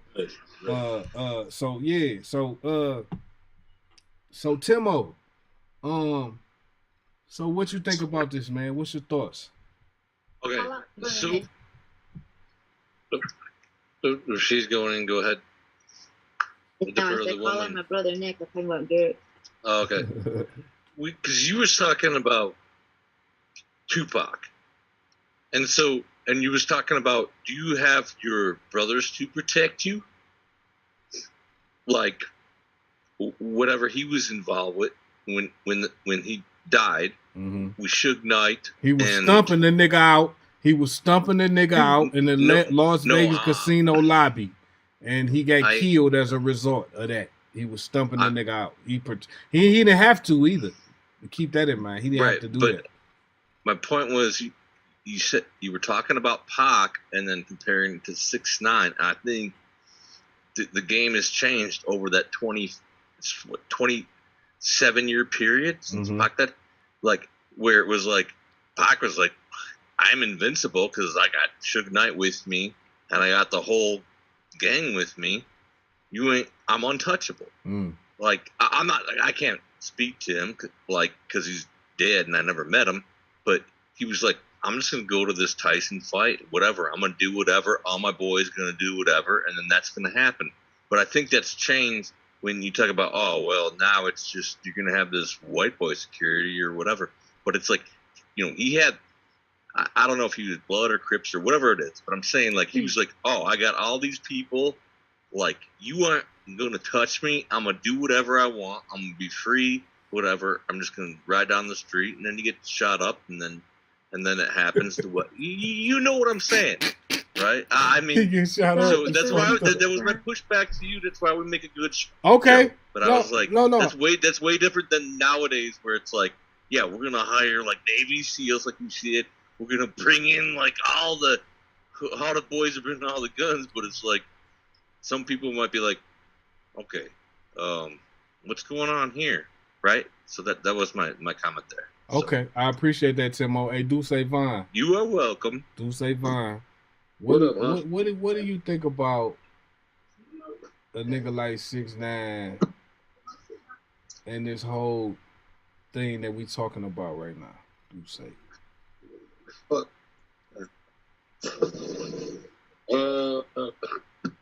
talking about in reference to like what the case or something? Well, not. I can't hear you. Not. 6ix9ine. There's too many people trying. Like, go ahead, Cheese. Go ahead, Cheese. Say what you gonna say. What you say? Let dude Bond talk. I just said fuck 6ix9ine. Fuck it. You said fuck 6ix9ine. Fuck 6ix9ine. No. He can go do that 6ix9ine.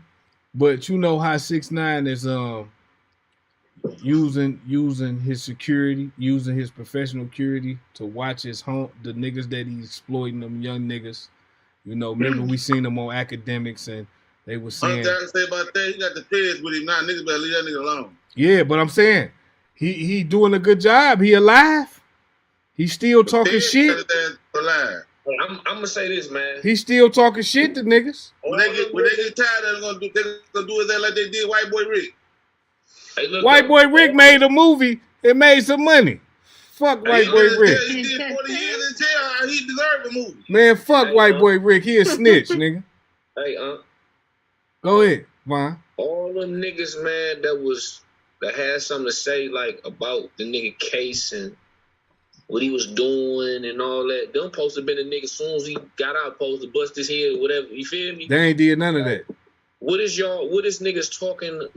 Oh, he a rat. It ain't got nothing to do with you. Your immediate circle was not affecting nobody around you. Don't even speak on that shit, bro. Leave that shit alone. Mm-hmm. But niggas on the internet tweeting and making songs. That nigga ran down on niggas. That nigga did on Meek Mill. He ran down on Meek Mill, nigga. Fuck you talking about? I ain't gonna lie. You know, you could look at that too. Meek was smart. He ain't jack his wreck, but you was talking like nigga, it was on the float. Like it's like. Let me ask you this. With Machine Gun Kelly and Eminem. Yeah, that's a good point, Brianna. Good Machine Gun Kelly. We can get to that too. But look, Vaughn. Let's say this, Vaughn. Let's say 6ix9ine run down on you and your niggas. 6ix9ine run down, nigga, what's up, nigga? Yeah, I'm the biggest rat, nigga. Fuck y'all niggas talking about, nigga. Y'all niggas ain't talking about shit. Suck my dick, hoe ass niggas. I'm in your city in Detroit acting a monkey, nigga. Man, what my nigga Kevin Gates say, penitentiary rules is in effect. I respect everything around. We going, what my nigga Kevin Gates say, we going platinum right there. We getting all the followers right there, huh, Vaughn? Crying to go be on Crime in the Deep, nigga. Gonna be on Crime in the Deep. Flat out, nigga.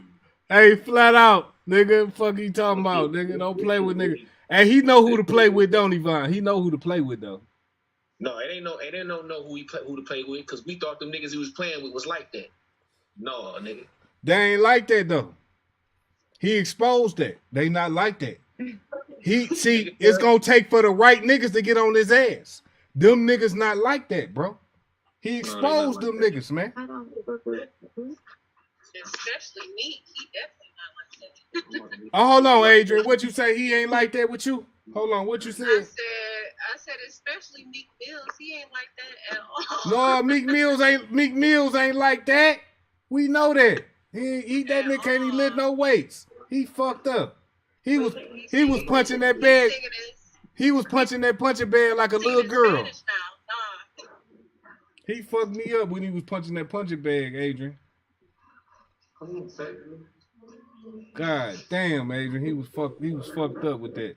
So, Surfboard Wave, hey man, go ahead, Adrian. What you say? Say that again, baby. I ain't hear you. Say that again. I ain't saying nothing. I was just laughing. Oh, okay, baby. Hey, Surfboard Wave. So, man, what you think about this topic, man?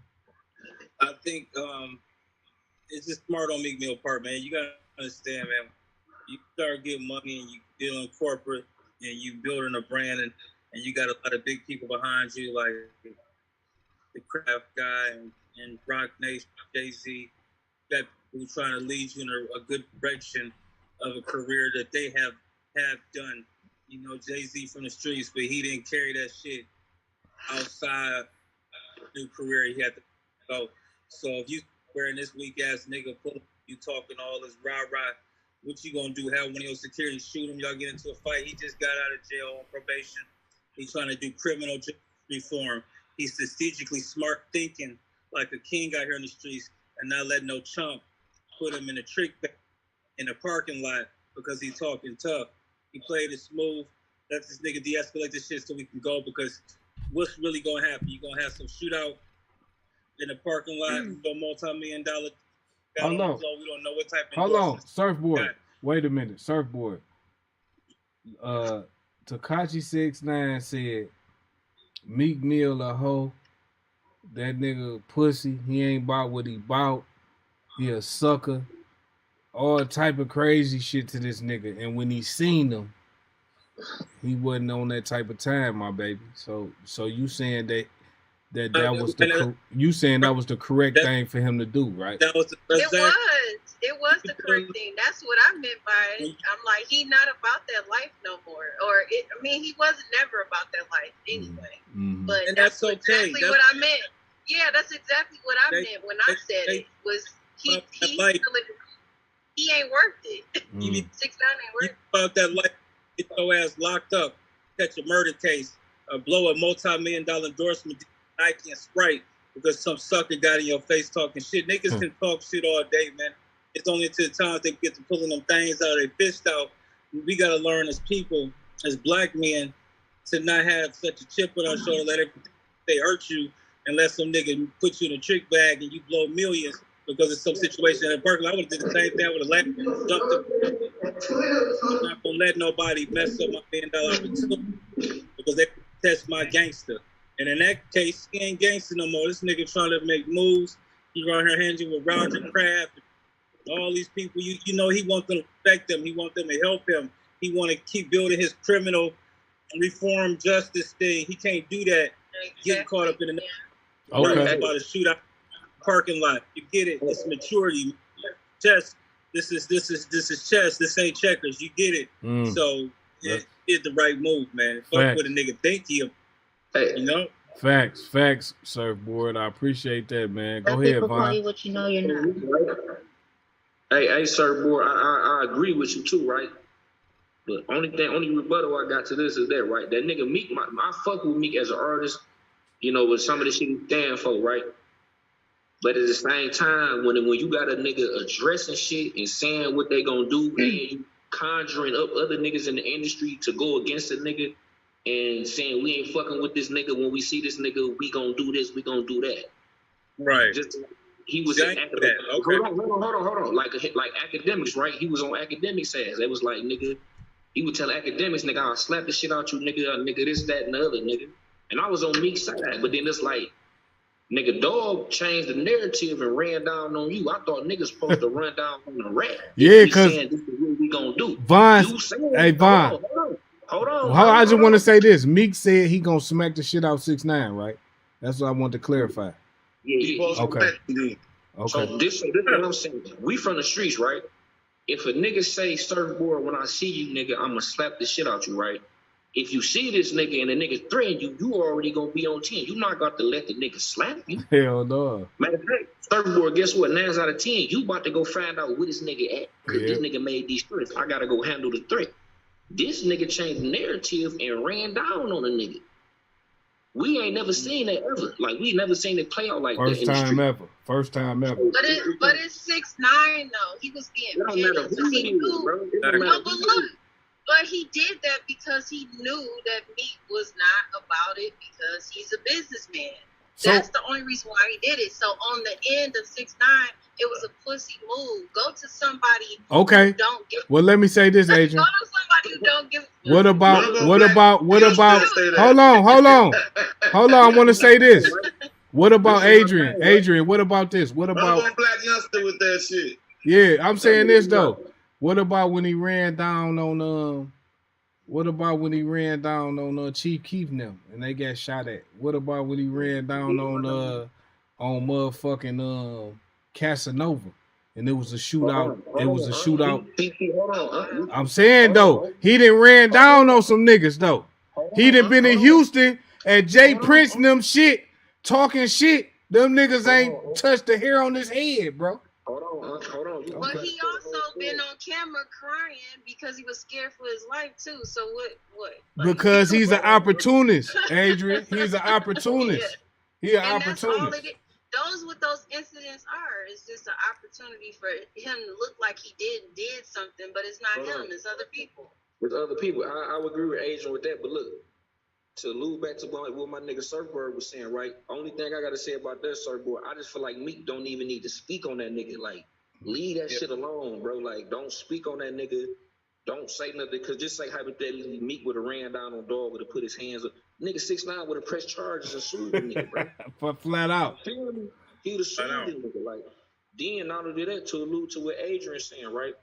The Chief Keef situation, the Casanova situation, and the Jay Prince situation, he had some niggas with him that was really on that shit. Right, but hold on, Chief. Listen, 6ix9ine didn't pull no trigger. 6ix9ine didn't put no work in. Them niggas around him did all this shit. But bro. you know, in the court of law, in the eyes of the law, you making the play is just as guilty as the nigga who doing the play. So at the end of the day, if I'm a nigga that's calling the shots and I'm the breadwinner, I'm just as responsible as everybody else. And he was supposed to take that time like a man and go do that time with his niggas, man, because he turned himself into a super gangster. He wasn't no civilian no more, man. He wasn't no civilian no more, man. I understand that, but you can't put that type of pressure on a nigga because he a pussy. You a pussy ass nigga, soft ass nigga calling these shots and y'all let this nigga trick y'all. First of all, the nigga not no gang member. Y'all let this nigga beat down because the nigga had money. So that's where you niggas fucked up at. Right. So imagine if y'all niggas would have killed people. You feel me, for this nigga? You feel me? Like niggas would have been doing all day. Cause a nigga had a bag. Type shit. You feel me? So that shit just was, that whole little situation should have been a lesson learned in niggas' mouth. Where I'm from, I ain't never seen no soft ass niggas like that ever call no shots. Money or not, niggas wasn't buying that shit, bro. Nigga, hell no. Nigga, you ain't niggas that take that. Yeah, we gonna do that. Give me that shit. And yo, that shit just took. You feel me? That shit took, nigga. Ain't none of that going on. Hey, so with that being said, Duce, hey, that's a fair point that you made, and I appreciate that perspective. 2 Tons, what's your thoughts on this, man? You know, you got 6ix9ine, he playing the game, he you know, he got motherfucking security, he got niggas in the hood, he exploiting. Shit is crazy, man. I don't even think 2 Tons there, so I'm moving to Brianna. Brianna, what you think about this? He wouldn't. Let go, Tons. Tons, where you at?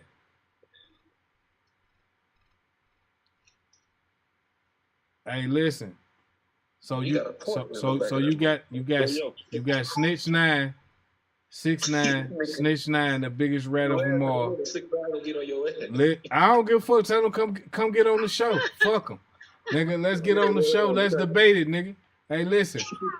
I know one thing for sure. 2 things for certain, nigga. I've been in the motherfucking fire, nigga, and I know that it's really that, nigga, and ain't no motherfucking way that if I'm involved in something, nigga, I have nothing to say. We gonna let the cards play out. We gonna see what happen, and we gonna move like that, nigga. We not telling on nothing. We not saying nothing. We ain't signing nothing. We ain't saying nothing, nigga. We want our lawyer first words out our mouth, so it ain't even no discussion. So 6ix9ine has did the cardinal sin to me. snitching on his niggas, but I'm trying to give a different perspective right now. And 2 Tons, I want to ask you, 6ix9ine, he snitched on his niggas, man, went down.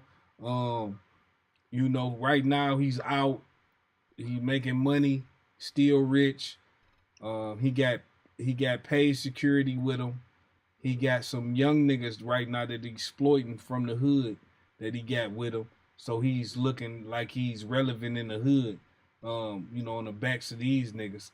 And them niggas is coming from a different perspective, because their thing is, they say on Academics platform when they had an interview with 6ix9ine that this the first snitch that they jacking, meaning that this the first snitch that they fucking with because he got a bag. That basically that's what that means. So in your perspective, 2 Tons, what's your thoughts on this, man? My thoughts on 6ix9ine exploiting the guys. Yep, have personal security. See, 6ix9ine is running around the streets acting like he don't have security, like he just with the hood niggas. But people didn't expose him and said he got personal security and them hood niggas. The personal security is watching the hood niggas, cause he know he can't trust the soul, cause he a snitch. So, all these niggas got security. So what's your thoughts on that? He you know what I'm saying? He got some little niggas with him or whatever. But the security is protecting all of them. You know, he out there to make it look like he got goons, and he's got, this, he's trying to build his credibility. I got goons with me. I'm certified. I'm a street nigga. Hitting these niggas. Yeah. But they all protected by that other security, man. They all protected. Ain't nobody dumb. They protected by them niggas. They talk and they talk. They're trying to sell tickets. Trying to stay relevant. You know what I'm saying? You know what I'm saying? So, shit. At the end of the day, he's got professional security. We probably hired some of them, maybe them FBI agents or whoever. Or they might have recommended some people to his ass that know what they're doing.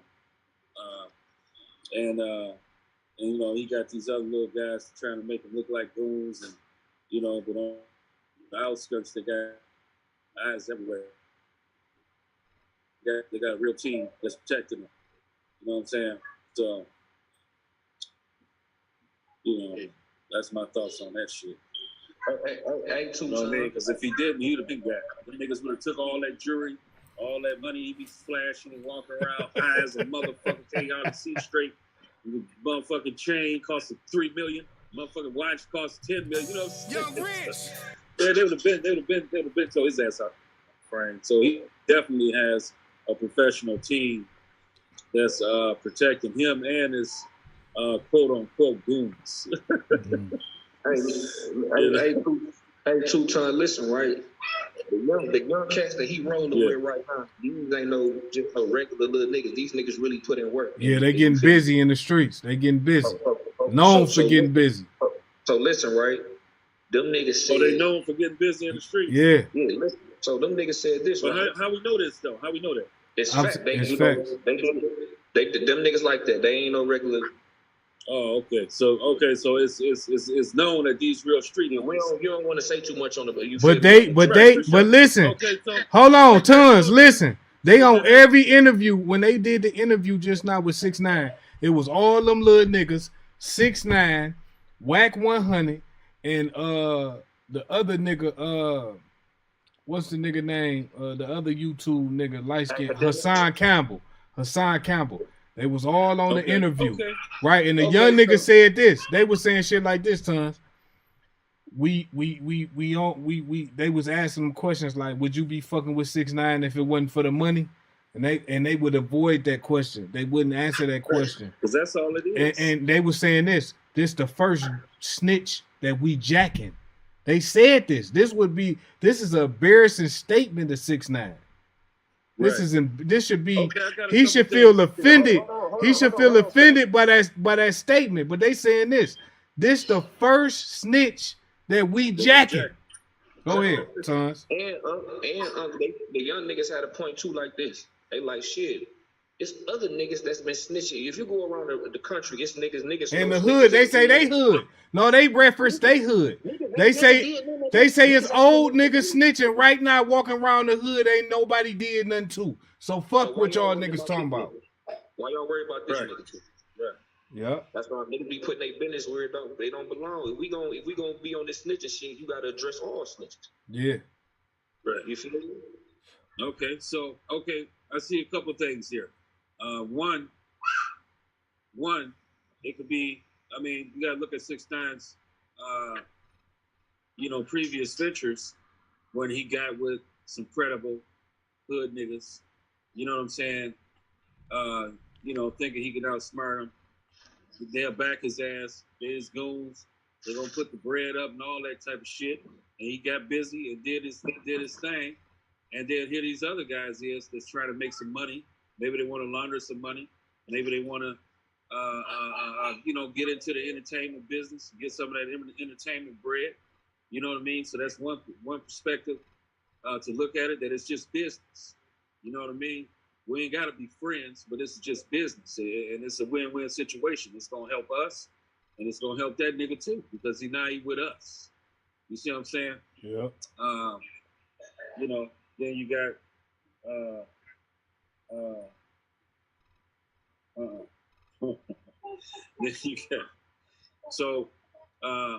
got, okay, so hold on one second.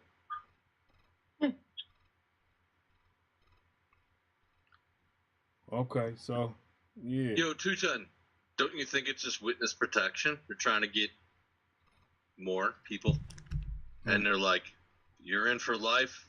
Otherwise, you got to snitch. You're gonna go out. You're gonna be in harm's way. But you got witness protection. This is what you got."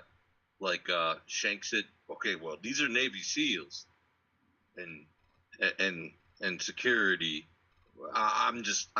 It's a reckless speculation, but it's like, you're gonna go do that, and like that, and it's like, but you're gonna be out there if you want, and then he goes, "Yeah, I'll sign on the dotted line. I want some Navy SEALs on my team. Whatever you want." Yeah, I mean, because they want to get some other people. That's what they do. It's like Donnie Brasco stuff from like the late '80s or whatever that movie was with Johnny Depp.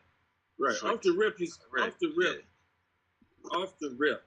Me not being around him and knowing all that, I know he's got a professional team lurking in the background. Or he'd already been robbed, beat, shanked, raped, all types of shit. You see what I'm saying? Right. So I know that he's got, because he's trying to stunt too hard. And then we got them all of jewels, different colored jewels and shit spinning, motherfucking all types of all shit. All type of money.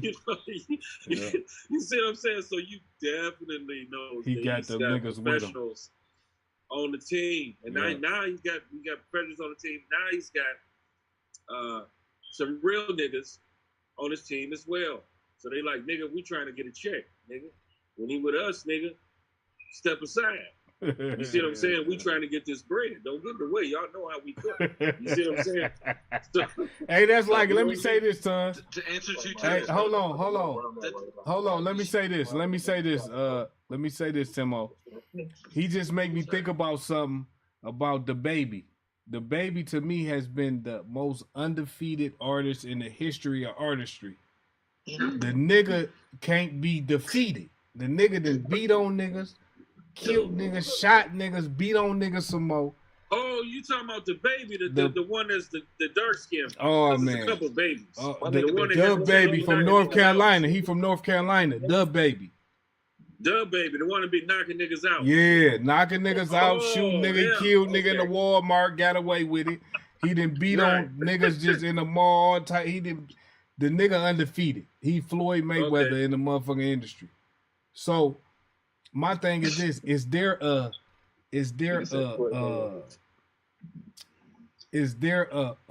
some type of real life where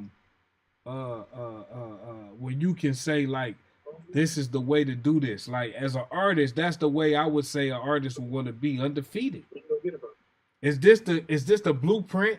Is DaBaby showing niggas the blueprint on how to avoid all this extra shit? avoid all these charges because he's like, it's flawless, my nigga. Right? So like, shit crazy, man. But before we get to that, Brianna, I want to ask you about 6ix9ine. What do you think about 6ix9ine and how he's carrying on, and what do you think about that? What we've been talking about? Honestly, I pay attention less to TikTok, Instagram. I don't be on there as much to know what's going on because there's a lot going on in general in life, and it's just too much to follow up with. So you know Snitch9 a snitch, right? Yeah. So you know that he snitched on all his homies, right? Yep. So you know he out and he making money and he got personal paid security with him, right? He's a fake. Okay, and he's had some niggas from his hood, from I think it's Brunswick, Brooklyn, wherever the fuck he from. He got some niggas from that city, Bushwick. He got some niggas from that, some young niggas he got with him at all times, and them niggas like, he just a snitch. Like, we just here because of the bag. That's basically what they saying. Right. So what do you think about that? Do you think that 6ix9ine is gonna be able to keep this shit going like he got it going, or it's gonna be some tragic for him at the end of the road? Out there. If it's out there, like he a snitch, you a snitch, you know you're a snitch. There's no going back. There's no calling you different. You know. That's right. That's like his title now. Facts. So, hey, Surfboard, did you touch on 6ix9ine? Okay, so Cheese, we need you. Come on, Cheese. What up, though? So what you think about this 6ix9ine shit, man? What you think? Because you got an interesting perspective. You done been in the streets. You know about this shit. 6ix9ine is a well-known snitch. You know, we don't support that. We don't condone that. But, you know, he did it. He back out here. He making money. What's your thoughts on that? Fuck 6ix9ine. Fuck 6ix9ine. I'm like, dude, that nigga was in the hood for real. He be out of here.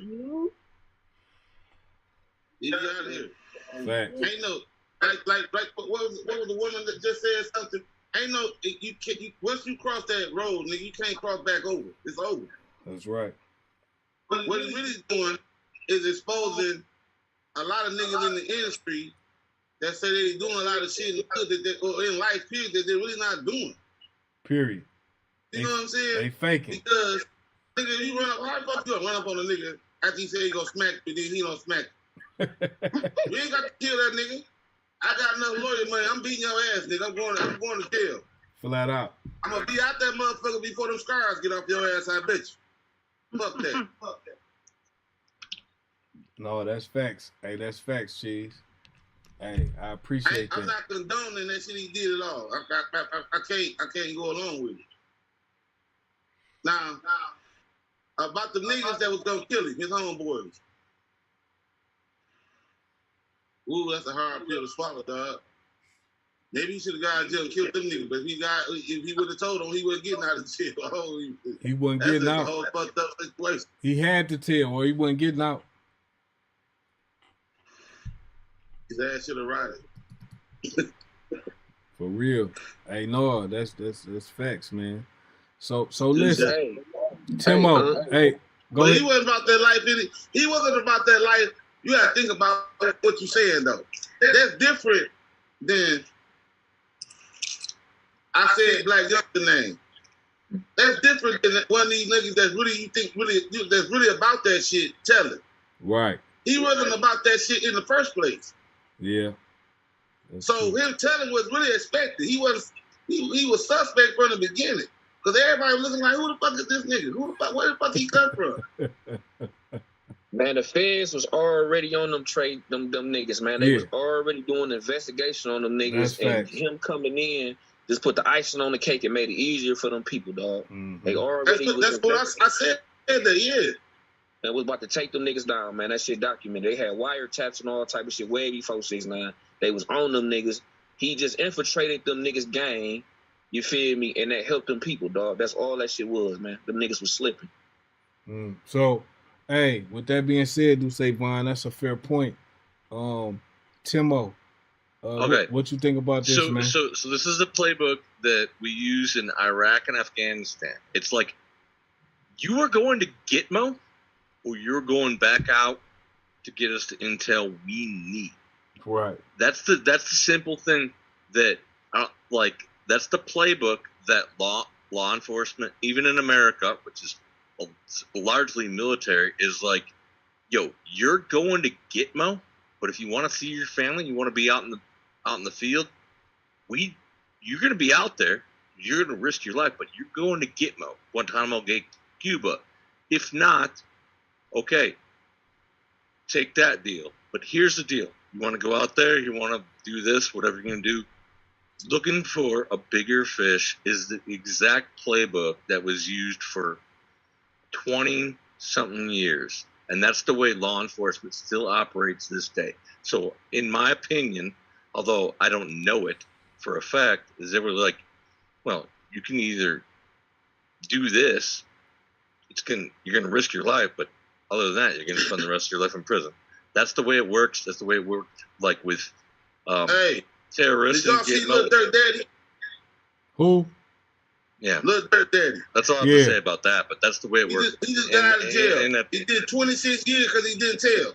Yeah, I seen he that. He was part of a gang in Chicago. Yeah. He was a Muslim. He a Muslim now. He went to jail. Nigga, you tell, you're going to get out right now. You don't, you're going to get life. They gave a nigga life, he did life. He did 25 years, he out. Fuck. If you gonna be in the streets, that's what it come with.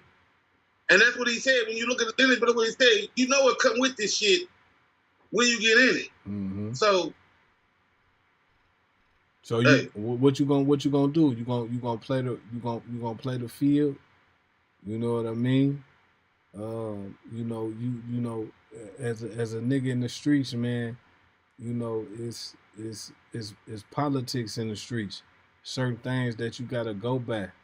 You know what I'm saying? And ain't no telling, man. You need to go work a job and be a regular nigga if you feel like you gonna tell.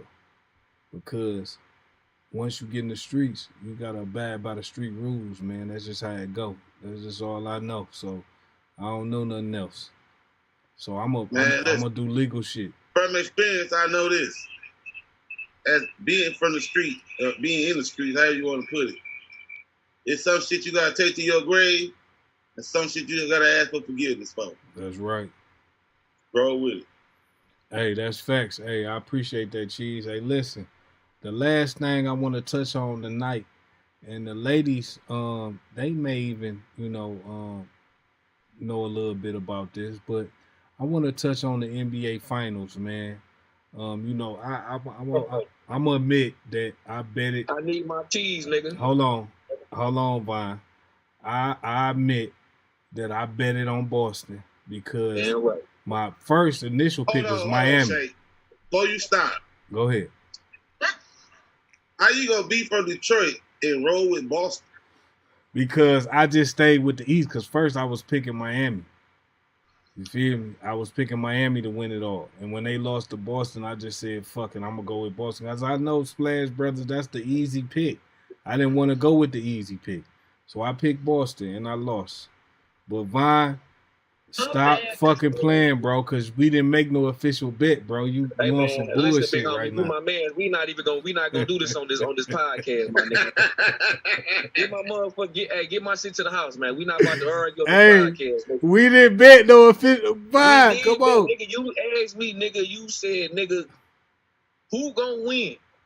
Right. And I told you, nigga, the Warriors, nigga. And you told me you did some bandwagon shit. Listen, with the one, I told you that, so you know that. I didn't listen. Everybody picked the Warriors to win, bro. What you talking about?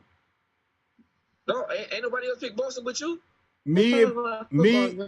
No, it was like 2 or 3 more other people that picked Boston. That's what I'm saying, man. What made you pick Boston though, bro? Because Miami lost. Because Miami lost, Boston won, and I wanted to stay in the East, nigga. I knew Golden State was gonna win. Come on, man. Man, them young niggas, man, come on, dog. That's Golden State, man. Nigga had to just understand what type of time it was, man. Young Rich. That was I wanted Golden Splash, State to bro. win because of how Kevin Durant left. Fuck that. He say he left like them niggas couldn't do it again without him or something. Man, fuck Kevin Durant. Right. Fuck that nigga. I don't like that nigga no more. If he had to stay in OKC, I don't like his disloyalty. No, fuck First of that. all, I thought there was some whole shit when he left. OKC. But no, OKC went with Golden State. Right. But I was a Golden State fan when he got there. So I was like, okay, fuck it. It wasn't Kevin Durant. It was Steph Curry, Klay Thompson, Draymond Green. It was the Golden State Warriors I was really rooting for. It wasn't really Kevin Durant. You know what I'm saying? And so when he pulled that shit and left and went to New Jersey because he got mad because he got to argue with Draymond Green, I was like, that's just Here, ho. Draymond got into her though, but you gotta understand, man, them locker room politicians, niggas ain't really fucking with you, dog. Been there before. Draymond told a nigga, we could do it without you. You gotta remember, Draymond from Michigan, he from Saginaw, so he kind of the home team a little bit. He told that bitch ass nigga, we don't need you, we could do it without you, hoe ass nigga. Talk to him just like that, nigga, and I'll beat your ass. hey, hold on. So before we continue, y'all, I want to give the ladies the chance to comment on this because they may know a little something about this shit. So Adrian, what do you think about the NBA Finals? Did you pick Golden State or Boston, and what's your thoughts on that? I'm gonna head out. I haven't been to a game, watched a game since 2017 when Elish died. Okay. So, no. Damn. I'm out the loop. You out the loop. All right. Hey, no, hey, it's all good though. It's all good. I just wanted to see. That's why I went to y'all first to see what y'all knew. So, Brianna, Golden State or Boston? Who did you pick? And what's your thoughts? I honestly don't pay attention to basketball that much anymore myself. I mean, I was 13, 14. My dad used to always take me to the Phoenix Suns games. I was going to the Suns game when Amari Stoudemire, Steve Nash, and when all of them back were with the Phoenix Suns. Yeah. Now, I mean, Phoenix Suns are good and everything, but I follow up more with football. We talk about football, I'm all in. Okay, so just let's do this just for fun, just hypothetically. Golden State or Boston, who would you pick? Steph Curry Golden State, maybe. Golden State. Okay, that's a good pick. Adrian, Golden State or Boston? What's your pick? Oh, you asked. You gotta pick one. Just pick one. There's no wrong answer. Golden State? Okay, you picked the easy pick. Golden State. All right, you picked the easy pick. All right. So listen, Cheese, go ahead. Golden State or Boston? Let me get my cheese, man. Golden State, champ. Yeah. Hey. Yeah. I want to ask you one serious question before we hang up, and we can talk about this next time if y'all want to. You hear me? Okay, go ahead. I want to think, how do y'all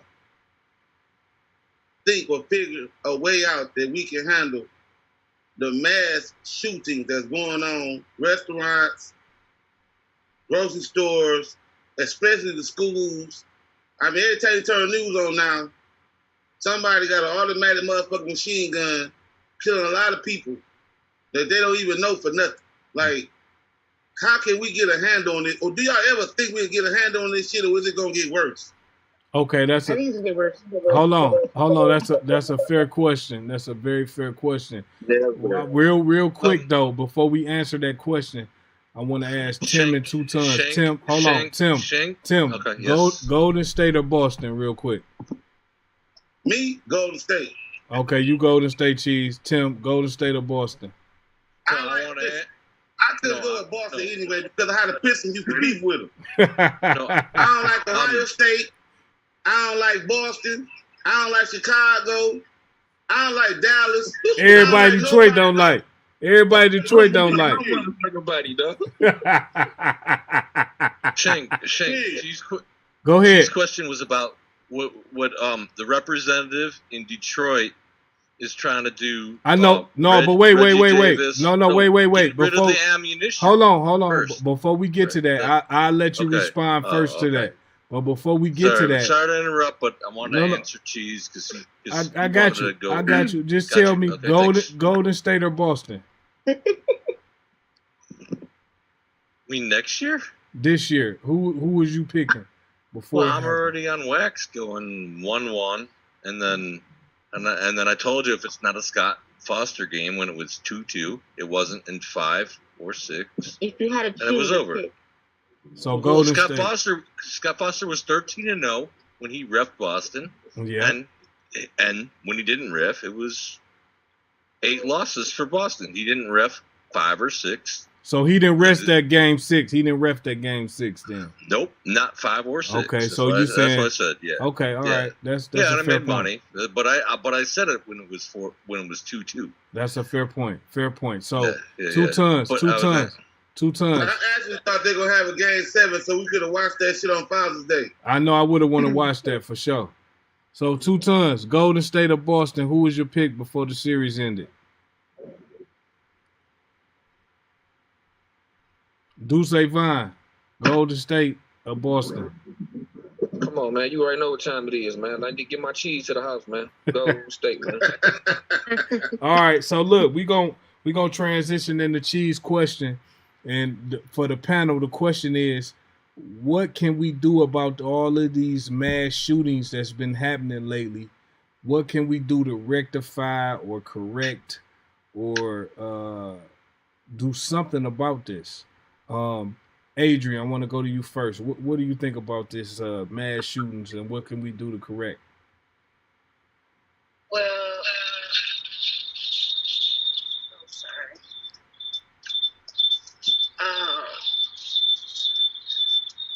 Hold on 1 second.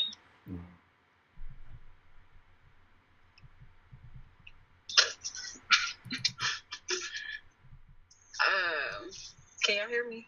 Yeah. Okay. Sorry, I was having audio issues. That's all good.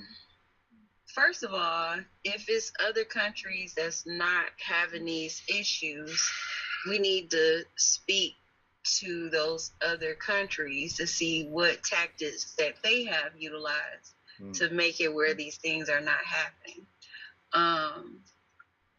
We're not going to do that, though, because, America is very arrogant. So it's going to continue to happen. It's just because people have time to put it out there more in the news. That's the reason why it's like, oh, it's a hype. Just like with anything else, we hype it up like, oh, my God, we need to change this. We need to change that. And it never gets changed because it's a temporary hype. I feel like it's turning into a copycat. Copycat? So you think that once one person do it, the next person do it, and the next person right, because that person, either they think, oh, I don't give a fuck, I'm just going to do it. And that's a fair monkey point. See, monkey do, I think. I think it's becoming to be like a copycat. No, that's a fair point that you make, Brianna, because the guy that shot up the grocery store in Buffalo, he said that he was heavily influenced by the guy that shot up the church, the one that they took to Burger King or McDonald's or whatever before they took him in. I forget his name. It'll come to me, but he shot up. It was a McDonald's. Yeah, it was a McDonald's. So that's real though. What you're saying, that's a real factor in this shit. In these it don't matter what age now. Nowadays, 18, 15, whatever. It doesn't change nothing. And I think that's what I'm realizing now. Facts. Appreciate that. So, with that being said, Surfboard Wave, what do you think about these mass shootings and what can we do to correct this? I think that we are living in a time and an age that's been spoken about. I think that it's time to not focus so much on the news. I don't watch the news. I really don't watch TV. But I don't watch the news. It's pump nothing but negativity that I know is already going on. So with that being said, the things that we need to do as a people, as a community, if you're religious as a Christian, is to tap more into your faith and ask the Spirit to lead you. When you leave a house, you pray for the Lord to cover you with His blood. You ask Him that if you don't make it home, that you forgive Him for your sins so you can go to heaven. Because even Jesus Christ, when He walked this earth, was prosecuted, beat, whipped, stabbed, hung up, and died. So we are not immune to anything that can happen to anybody in this world. Look at Kobe Bryant, was a great man, God-fearing man. He died in a horrific helicopter crash. So let's not look on what we could do as far as like stopping guns or taking guns away. What we can do, if you're smart, like me, I'm a Christian. My thing that I can do is just pray. I stay prayed up. You know, I don't care where I go. I say a prayer. I ask God to guide me. I ask God to keep me away from negative energy, keep me away from the enemy, guide my steps, keep me away from places I don't need to be.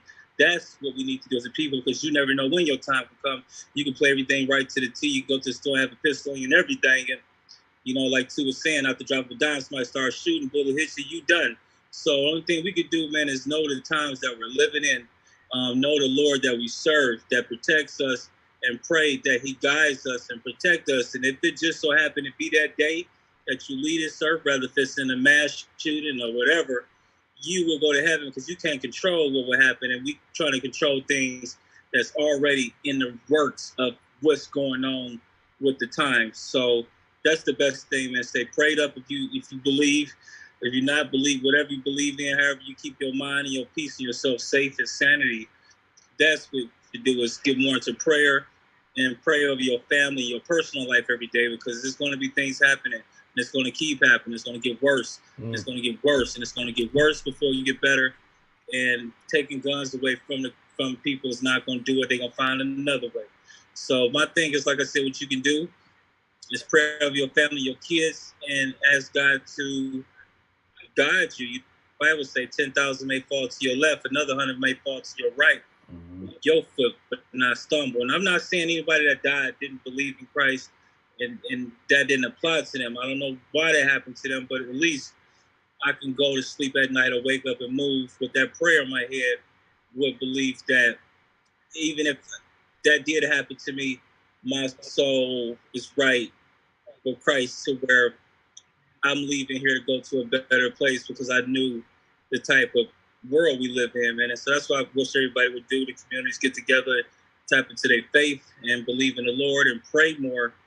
And maybe the Spirit leads you, can guide you. You'd be surprised how a prayer may save your life one day, stop you at the light 5 minutes before you get somewhere and something happens. It may delay you late, so you won't get somewhere and somewhere happens. So prayer is huge, and that's just my thing. I just think we should just start praying more, tapping into our faith, teaching our kids to pray. If you're a man of a household with a woman and a wife, you make sure your wife is led in prayer when they leave the house, because you're the man, and make sure we instill that into each other. Pray about everything and worry about nothing, you know? Facts, man. I appreciate that. It's right on point, man. Right on point. Hey, 2 Tons, you there? Okay. Yeah, I'm here. Okay, so let me ask you this, man.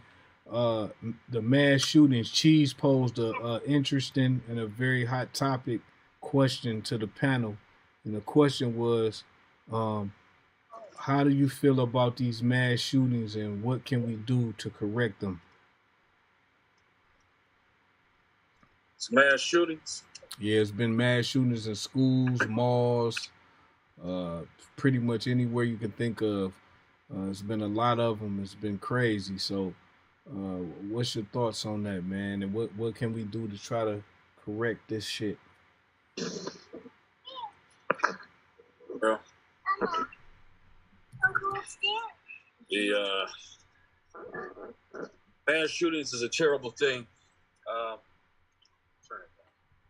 Mass shootings is a terrible thing, and it's happening more often than ever, like a lot of other stuff that's happening. But that's a whole nother topic. But I feel to prevent something like that, it's going to have to be a grassroots understanding that if someone is mentally ill or socially delinquent, and their peers notice that this person is highly depressed, and they're always depressed, and they're always, saying weird stuff, or they've been picked on, and things like that. I mean, they have to speak up. It's got to be like a grassroots speak up movement. Johnny's been tripping lately or whatever, or Johnny's, acting kind of weird or strange, because 9 times out of 10, people like that, they're crying out for help and they want attention. They're crying out for help. They're not getting the adequate love or whatever it is that they think that they feel that they're lacking. So the signs are going to be there within the family structure. It's going to be there within the friend zones. You see what I'm saying? Mm-hmm. And some people might think of something and say, "Oh, yeah, he probably ain't gonna do that." But in today's time, it's a different time. So people need to be educated on what to look for. People need to be educated on how to respond. And this goes down to the level of elementary, elementary to middle school, but the thing is how do we do this without being invasive, infringing on people's rights at the same time? Right. You know what I mean? But the thing is, the people that have problems, like I met someone who knew one of who knew the shooter and was interviewed and everything. And they said that he was weird as hell. And they said his parents were weird as hell, and that the father was more weird than the mother. And they just was weird. So you're going to have those type of people, What about the Oxford shooting where the guy, he got the gun, his parents had guns, and he was being bullied or whatever the fuck he was going through. He shot up the school. The parents tried to hide him out. The parents was just as complicit as he was. And they were pretty much, I could say, encouraging this shit. So what do you say about that, Tons? Well, I mean, you have to look at the culture. Most Caucasian, a lot of, I won't say most, but a lot of Caucasian people, part of their culture is hunting and teaching the kids how to use weapons and how to be responsible with weapons, in a perfect world. But when you combine that with, the inadequacies of being social delinquent and the peer pressure, the feeling like you're not enough or feeling like you're lacking or whatever this case may be, it's a hell of a combination, and somebody made a point one time, I think it was Son, that said the majority of the killings and the shootings at these schools are not of our peers or the peers of the street type people. It's the ones going buying the guns in the store. Right, exactly. So, because I'm against taking the guns from the people because, I mean, if people want guns, you can get guns whether they're legal or not, but some people think that it'll be harder to get those illegal guns if guns were illegal, but I don't think that's the case. If you look at history and alcohol, prohibition, I mean, when alcohol was illegal, it was alcohol everywhere. Drugs are illegal; they're everywhere. They're accessible. So I don't think that that's the solution. Then we got Reggie Reg, who has the bullet bill. He has a lot of interesting things that I believe that could work with with this bill. But most of the cases, these people have some kind of mental issues or mental breakdown, and they had enough.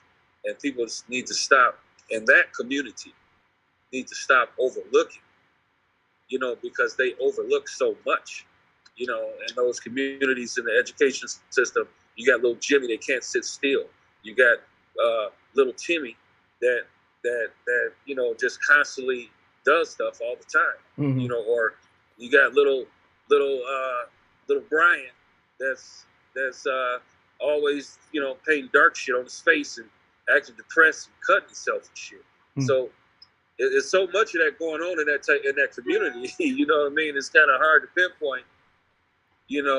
Is Brian on the edge? Right. You know what I'm saying? Where he at? Is he really on the edge this time? When it's happening so prevalent in that community, that's another thing that's not talked about. That's kind of fucked up the way they do our community. Ain't no such thing as overlooking shit in our community. You could be a genius in doing certain things, and they're gonna say, you know what? We think little Johnny has to take a test. There's something wrong here. He's not. You see what I'm saying? But his brain might be processing shit at a high rate or high speed, and then it's a whole lot of other political bullshit that's connected to that to subjugate our community. But that's a whole nother topic there. But so I guess if I wanted to solve that problem, how would I solve it? Let's see. Shit. I mean, you have to educate the educators. Pay attention to their body language. To how they interact with their peers. And when then you have a person of interest, then you look into it. And you get them to see counseling. You talk to them, pull them to the side. Hey, you don't have to make a spectacle out of it. You send shit to their parents and have them go to off-site places or whatever in place to talk to these fucking kids and see what's going on. You know what I mean? Because you can't just overlook shit, let shit slip through the cracks. The next day, now here comes little Timmy. You know what I mean? He didn't went to Grandpa's house. And last time he went hunting, he done slipped the 4.5 in his book bag. You know what I'm saying? Then they went hunting again, and now he done took a couple mags with him, a couple magazines. He tired of this shit. These motherfuckers in school, he liked this girl. The nigga knew he liked her, and they talking about him. He tired. You know what I'm saying? So we have to be educated on how to recognize little Timmy is getting to the breaking point, or way before he's getting to the breaking point. Get his ass into some counseling so they can talk to his ass. That's right. Pay attention to these kids. They're in your school. Teachers have a tremendous impact on kids' lives. You know what I mean? So pay attention to these kids that you teach. And they need to be educated on what to look for and how to pay attention to these kids. Especially in those other communities. Two-ton. Go ahead, Tim. What are you defining as a mass shooting? What am I defining as a mass shooting? Is when somebody goes into a public venue, shoots multiple people. So 3 or more. Okay, yeah, it's defined as 4. There in this calendar month, right now, there has been no, because everybody wants to blame those crazy white shooters in Uvalde, and they are crazy. See that nigga. But no, I'm asking. I'm sorry, I didn't mean to interrupt you, and then go ahead, Chief. But I was asking Two-Ton, you saying mass shooting? Like, all the mass shootings that have occurred this month are black on black crime. There's over 20 of them in Chicago, Philadelphia. Yeah. There is no white person that killed 4 people. Okay. No, but I'm not trying to defend my race, but I understand. I'm just saying. I understand what you're saying, but you're saying. But I was asking. We're talking about. How do you define a mass? We're not. Okay, mass shootings. It's the black on black crime that Cheese was talking about. So when you have how do you crime, stop it? It's a difference. Okay, let me respond to that. Let me respond to that. Absolutely. Yeah. Okay. When you have mass, listen. When you have black on black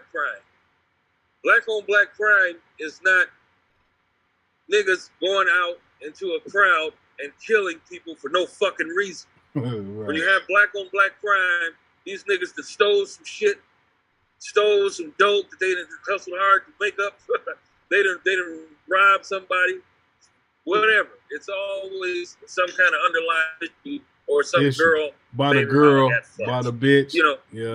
But the difference, what I'm saying is that when the black on black crime happens, he's not going into a place and just shooting up 15, 45 innocent people. I mean, he might have shot this guy Thursday. They shot at his crib. One person got hit. It's not mass shooting. You can't say that it's mass shootings. When you're talking about a person who goes into a public venue and opens fire as there are multiple people in presence, and he's just open firing at all of these people for no reason, it's a drastic difference. You see what I'm saying? Yeah. It's like, it's not the black on black crime. Yeah, the crime is high. In any low economic environment, I don't give a fuck what nationality they are.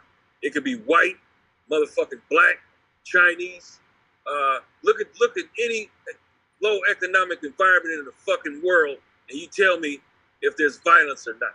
Well, you know what, Tons? To your point. All of hold on. I'm gonna let you. Was it not people? Hold on. I want to say this. Though, Tim. Tim, hold on, Tim. Hold on, Tim. Before you respond, I want to say this. Yeah. The majority of mass shootings that we see in United States are committed by Caucasian males, right? Yes. We have a certain instance where we had the DC sniper who was a black male and a black young male who was innocently sniping people. But for the most that was a political thing. But for the most part, if we think about these, that was a serial killer. That was a serial killer, right? But for the most part, when we think about these school shootings, think about these church, grocery store shootings, we have Dylan Ruff, who was a racist. We have the guy in Buffalo who was a racist. We have countless others. But my point is that for the majority of what we see, what we know, is that when it comes to a mass shooting of a public venue, that's a majority Caucasian crime. And go ahead and respond to that, sir. Okay, my first question was to Two-Ton, because he's a very smart man. That's why I'm on the show to ask him these questions. He said 4 or more. I think you're completely wrong there, Shank, and I hope you value my opinion. If you look at the percentage of the population of the United States, which is about 68 Caucasian and about 12 to 14% African American, the majority of if you're calling a mass shooting 4+ is done by black on black crime. But the point, at one time, but here's the point, though. I'm not blaming anybody. But hold on. Solve the whole problem. Hold on, but Timo, here's the point. The big ones. Here's the issue with that. Here's the issue with that. A lot of black on black crime is situational. It's something behind what happened. We're talking about specifically people going into public places, killing innocent people. You can't. The first black man that we really seen do that was the guy in New York in the subway just not too long ago. That was the first guy that we really seen do something like that to that magnitude, where he was terrorizing a public place, a train, a school, a church, something where mass people would be, where it would be mass casualties. We don't see black people doing that, Timo. So what's your tell the people that were doing a Christmas Day parade with a black guy who had already run over his girlfriend in Kenosha, ran over all the white people. Situational. And killed 13. Well, situation. What was the situation? The situation was kill all the white people. He ran over the parade. He ran over white people. He ran over the parade. He ran over a parade. Exactly. White and black people. parade. He didn't care who he ran over. Right. That's a fair point, Timo. He didn't care who he ran over. He ran over the parade. I mean, think about it. He ran over the parade. Tell it to the woman who has to live with the rest of her life, and the black guy brought to a graduation party an AR-15 after Uvalde happened, and some woman had to shoot him dead to protect the whole graduation party. I get that. See that it's a problem that we all have. No, we don't want any of this stuff anywhere. You brought up black and white part. I didn't say nothing about no black and white. I said mass shooting. Right. Well, we were trying to define it as is it 4? Because if it's 4, then that's majority. Like I want to know what this mass shooting had to do with somebody's color though. I said nothing about nobody's color. Absolutely nothing. Right. So why you bring up the majority of the black people? I didn't bring it up. Shank did. He said it's all white people doing it. I'm like, no, it's actually. He didn't say that. I ain't see it. We were running tape. It's just all these Caucasians. What I said was, we've been up this because when they go, hold on. They go all out. Wait a minute. 2 tons. Go ahead. Finish your point, Tons. Right. This is why we make a great show, dude. What I did. Yes, I love it. So listen. So what I did was I referred to that particular community because that's the most prevalent community that commits those type of things, those type of crimes. Okay, it's not, you can say black on black crime. They want to say, oh yeah, these people, this community does crime. What about black on black crime? That's a totally different issue. That issue is based around economics. It's not based around someone just snapping and going into a public place where there's children and opening fire.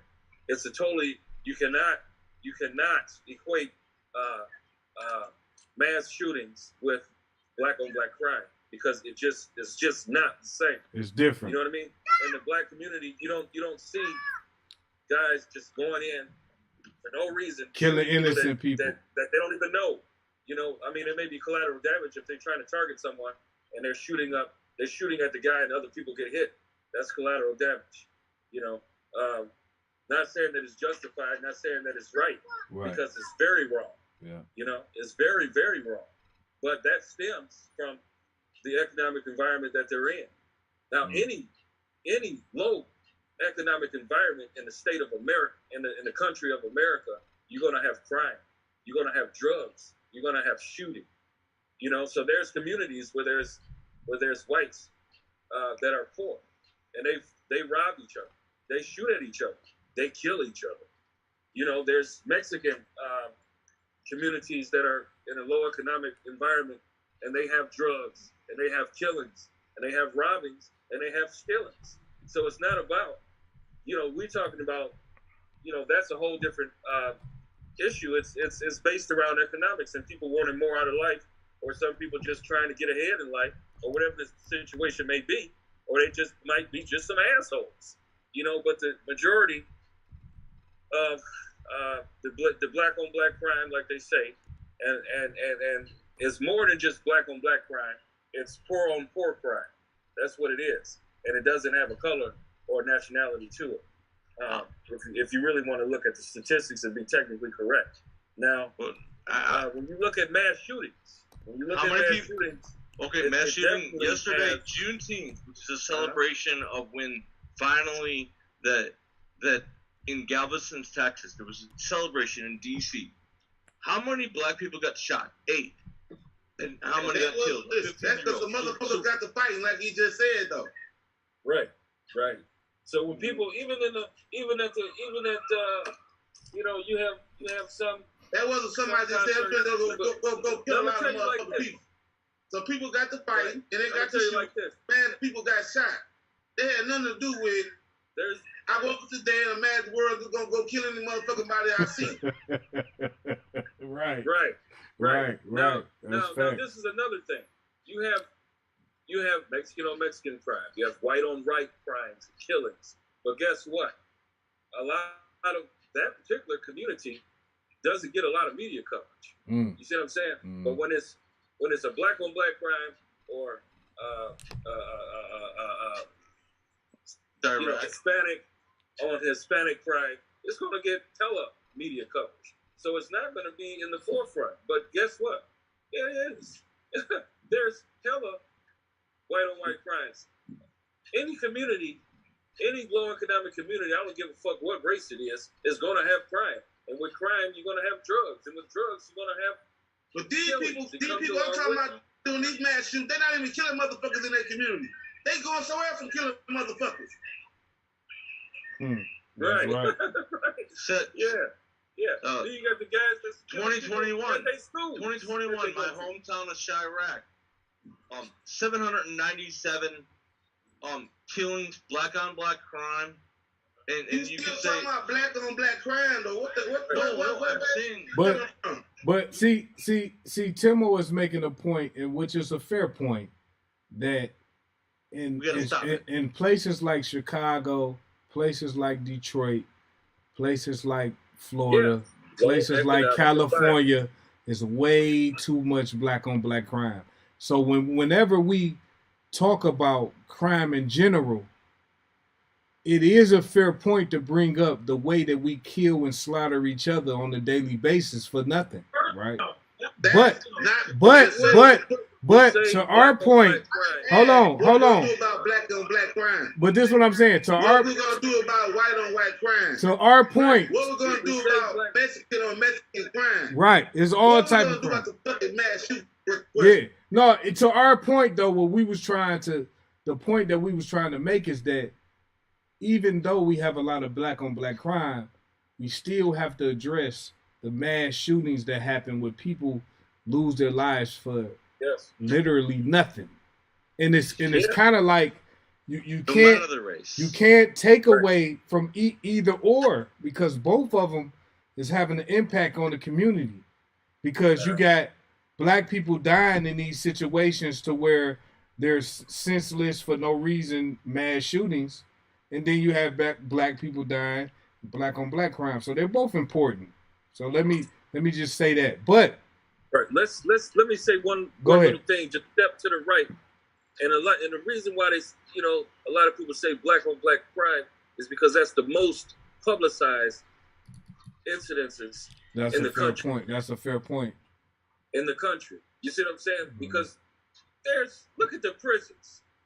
If it was just black on black crimes, it'd be only black people in there. Of course, there's more black people than white people, but there's a whole lot of white people doing life right now. Yeah. You see what I'm saying? But it's not publicized like it is in other communities. So yes, it's going to sound better to say black on black crime. But when you go into low economic environments, whatever nationalities that are in that environment is a product of that environment. I'm not going to say everybody in that community is a product of the environment, but the the majority of the people in that community is going to be a product of that community, of that environment, and they're going to utilize the resources that are available to them, which is drugs and stealing and robbing and killing or whatever, and that killing comes along with it. Mm-hmm. You're in the drug game. It's not a matter of when you might have to pop a nigga, or if a nigga gonna pop at you. It's not a matter of if, it's a matter of when. You see what I'm saying? So, what needs to happen. Now, this is a whole separate issue than the mass shootings. It's a whole different world. So now, if you want to dip into the black on black, quote unquote, black on black crime world, it's all stemmed around economics. Mm-hmm. Okay, Two-Ton is correct there. That's exactly what I'm saying. Think about this. Now you look at communities that's just outside of the these urban communities like Detroit, Chirac, LA. You don't hardly see a lot of crime when there's more money. Mm-hmm. You only see the majority of the crime when where Two-Ton is going. Yeah, and I agree with him. So go ahead. If we really wanted to stop the black on black crime, then we would figure out a way to get these niggas some money. You see what I'm saying? So if we can, damn, look, what the fuck is that? Did you see that? Some green just flew like right in the sky, went straight down over there. What the hell was that? Damn. I think we just see the UFO, man. I ain't lying. What the hell? Okay, I'm sorry to get off topic. Good Lord, what's that? It was green and it was bright and it went real fast down, looked like to the ground or something. But anyway, so how do we stop this? And these people that want to stand up with their chest out and say, yeah, just like they said, oh yeah, the black people is the ones that sold their own fucking people to slavery. And then they say, oh, the black people got their hand out, but they're the ones killing each other. Mm-hmm. And they're the ones that's selling the drugs and all this type of shit. But did they ever think that this black boy that grew up poor, barely eating, his mom on drugs, you know what I'm saying, that he might just want more out of life? And he went, by the time he made it to 18, he got 3 felonies. You know what I'm saying? And now he's trying to get a good job and he can't. So what are you going to do? What other resources are in the hood? You know what I'm saying? It ain't, I mean, come on. What other resources are in the hood for them to utilize? Two-Ton, it's all about Two-Ton, it's all about giving an alternative. It's the same thing as like in a white trailer park where the dude's got to sell meth to meth heads. Yes. It doesn't matter. The white dude, it's all about giving you an alternative to say, here's your option. You can do that. You can be a part of this gunfire, but, you know, there's an alternative. But that's the way this... Like Judge exactly, Two-Ton. That's why we get into this show. We bring it every night. Timo, you remember... Did you know about the... you heard of Judge Mathis, right? Judge Greg Mathis. What, you mean on the TV show? Yeah. Okay, now this absolutely. Man... I've seen like at least 20 shows of this, more. Okay, now this man put an apprenticeship program together for the inner city. He had the right idea to offer these guys that had these felonies a second chance in life to make a decent money for their families. Okay, so they go through this apprenticeship program. And when they come out of that program, at that time, they would be making like $18 an hour, which is a lot of money at that time. Okay? Still is. The program lasted for like a second. It was electrical engineer, it was plumbing, and something else. What was it? Electrical carpentry. Engineering, plumbing, and something with some kind of construction or carpentry or something like that. It was alternative sentencing. It's like you can go in, I can put you in for 6 months, or you can do this if you want to take a different path. That's what Judge Mathis used to do, as far as my recollection. You're very correct there. Yeah, and he had this apprenticeship, the meetings at this. It was a church in Detroit, and so it was a hell of a turnout. People was coming in because people wanted to, you know, some people just want more out of life. They want more. They're not going to settle for less.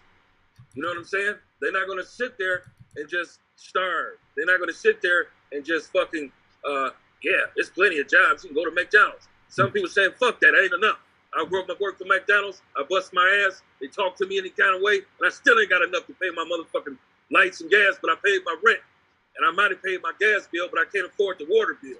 What the fuck am I going to do now? I got to pick up a hustle. You see what I'm saying? So that's the way it is. So they gotta utilize whatever reason they have in their community. You know what I'm saying? So it's like, what do we do to fix that? Judge Mathis would have the right idea. If a vehicle works, you ain't gotta reinvent the wheel. You can use the same vehicle. We know that vehicle works. You know that's the motherfucking turnout for that shit. When niggas were seeing that they can make this kind of money and they don't have to be out here risking their life and their freedom for their kids, you know what I'm saying, or their families, or to get ahead in life, to be able to do things that they want to do in life. You know, sometimes these people ain't monsters. They just want more. They just want more out of life. You know what I'm saying? But everybody look at them like they're monsters and they're animals. That's what they say.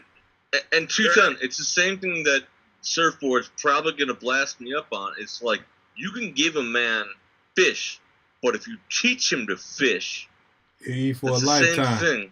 If you teach him to fish, no, he's been blowing up my phone. No, listen. He thinks I'm arguing with you, but I'm like, no, we're making a good show. No, that's right, Timo. Because if you teach a man how to fish, he'll eat for a lifetime. Right. If you fish for him, that's right. He'll eat for a day. Yep. Exactly. They don't want you to fish for them. Them niggas want to fish for themselves. They want to learn how to fish.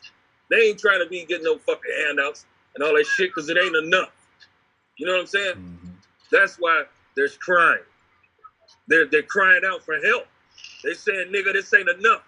Help us. We need more. Right. Exactly. You know what I'm saying? So, what do? We increase the money in the urban communities. This is what'll stop the crime. It ain't no fucking secret. You know what I'm saying? That's right. Yeah. That's right. Hey, listen. So I wanna just say, man, with that being said, Two-Tons, you explained that very eloquently and very, very precise. And I appreciate that perspective, man. I ain't gonna hold everybody all night, man. I wanna say I appreciate everybody for coming on. We're gonna wrap it up, man. First and foremost, I wanna say one love to all of the viewers. I want to say one love to all the chatters, everybody who chatted, everybody who viewed. I appreciate y'all. We live on the motherfucking Shank Show where we get paper and stay low. Hey, listen, man. Every time we go live, we live on Instagram, Facebook, Twitch, and YouTube. So go follow, like, subscribe, comment on all of those social media sites. We appreciate the love. Timo, I appreciate you from coming out, checking in all the way from AZ, man. You always bring an interesting perspective, and I appreciate that, my brother. Salute. Thank you. Salute to you, man. Thank y'all, Two-Ton. For sure. Yes. Especially Shank Show for having me. Maybe I won't be back on if you don't want me, but I'll bring it every. It's always an opinion. And if I change my opinion after I rewatch the show, because I rewatch everyone, I'll be like, I probably said something bad, but that's the way it goes. Hey, it's all good. One love. One love. It is what it is. You always welcome back, Timo. You're always welcome back. I appreciate you. Hey, Two-Tons, thanks for coming on the show, brother. I love you. One love. Lion blood. You know what it is. I got the lion blood today. See, look, nigga. I got the lion blood today, nigga. Yes, laying like that. Oh, that's shit hard, man. Congratulations, man. Thanks for having us. Cheese battery one day, Shank, but you know what it is. Hey, listen, I want to give a special shout out to everybody who was on the panel tonight. Two-Tons, Cartel, Mandy, Adrian, Brianna, Timo, Cheese, Deuce Von, the biggest. Surfboard Wave, appreciate you for coming on, man. You know it's always love, man. Keep doing your thing. Everybody go shop Surfboard Wave right now. Get the hair care products. He got the best in the fucking business. He got the brushes. He got the Star Control brushes. He got the shit with the lights. He got the picks, custom-made picks, custom-made brushes, pro-made. He got the shit for your waves. He got all that, man. He got and more. So fuck with Surfboard Wave, Instagram, Surfboard Wave. Appreciate that, man. Royalty status. Come on, man. Fuck with my baby, man. He got that shit, man. Hey, Two-Tons. Hey, man, listen. You know how we do it, man. It's the Shank Show where we get paid and we stay low, nigga. Salute to everybody, man. Good night. One love. One love. Ain't nobody fan of pussy. It's like dog, nigga. Picture in the park. He on the T now, he gon' have to put that murder down, he wanna be round. Pussy. Ain't no stretching, ain't no capping, I'm from the D-town. Yeah. Niggas active, all action, sent the 100 down. Money. Got 250 back. Please don't speak on this shit if you ain't living that. Shot 50 grams to the V and made 50 racks. Ain't no 6ix9ine over here, we a killer rat. Do the crime, do the time, niggas ain't feeling that. But we gon' make them stand tall, push his hat back. Right now. Ride round this bitch dolo with that strap. I don't trust a bitch, fuck a hoe, she a rat trap. Mix the boy with the pit, that's a Mac pack. Bitch, I'm a demon, I be leaning, fuck a scat pack. Hopped in that B and spit the 10 on that red thing. Ain't nobody find a pussy. It's like dark nigga, picture in the park. He on the T now, he gon' have to put that murder down, he wanna be round. Pussy. Ain't no stretching, ain't no capping, I'm from the D-town. Yeah. Niggas active, all action, sent the 100 down. Money. Got 250 back. Please don't speak on this shit if you ain't living that. Shot 50 grams to the V and made 50 racks. Ain't no 6ix9ine over here, we a killer rat. Do the crime, do the time, niggas ain't feeling that. But we gon' make them stand tall, push his hat back. Right now. Ride round this bitch Dolo with that strap. Don't trust a bitch, fuck a hoe, she a rat trap. Mix the boy with the pit, that's a Mac pack. Bitch, I'm a demon, I be leaning, fuck a scat pack. Hopped in that B and spent the 10 on that red thing. Ain't nobody find a pussy. It's like dark nigga, picture in the park. He on the T now, he gon' have to put that murder down, he wanna be round. Pussy. Ain't no stretching, ain't no capping, I'm from the D-town. Yeah. Niggas active, all action, sent the 100 down. Money. Got 250 back. Please don't speak on this shit if you ain't living that. Shot 50 grams to the V and made 50 racks. Ain't no 6ix9ine over here, we a killer rat. Do the crime, do the time, niggas ain't feeling that. But we gon' make him stand tall, push his hat back. Right now. Ride round this bitch Dolo with that strap. Don't trust a bitch, fuck a hoe.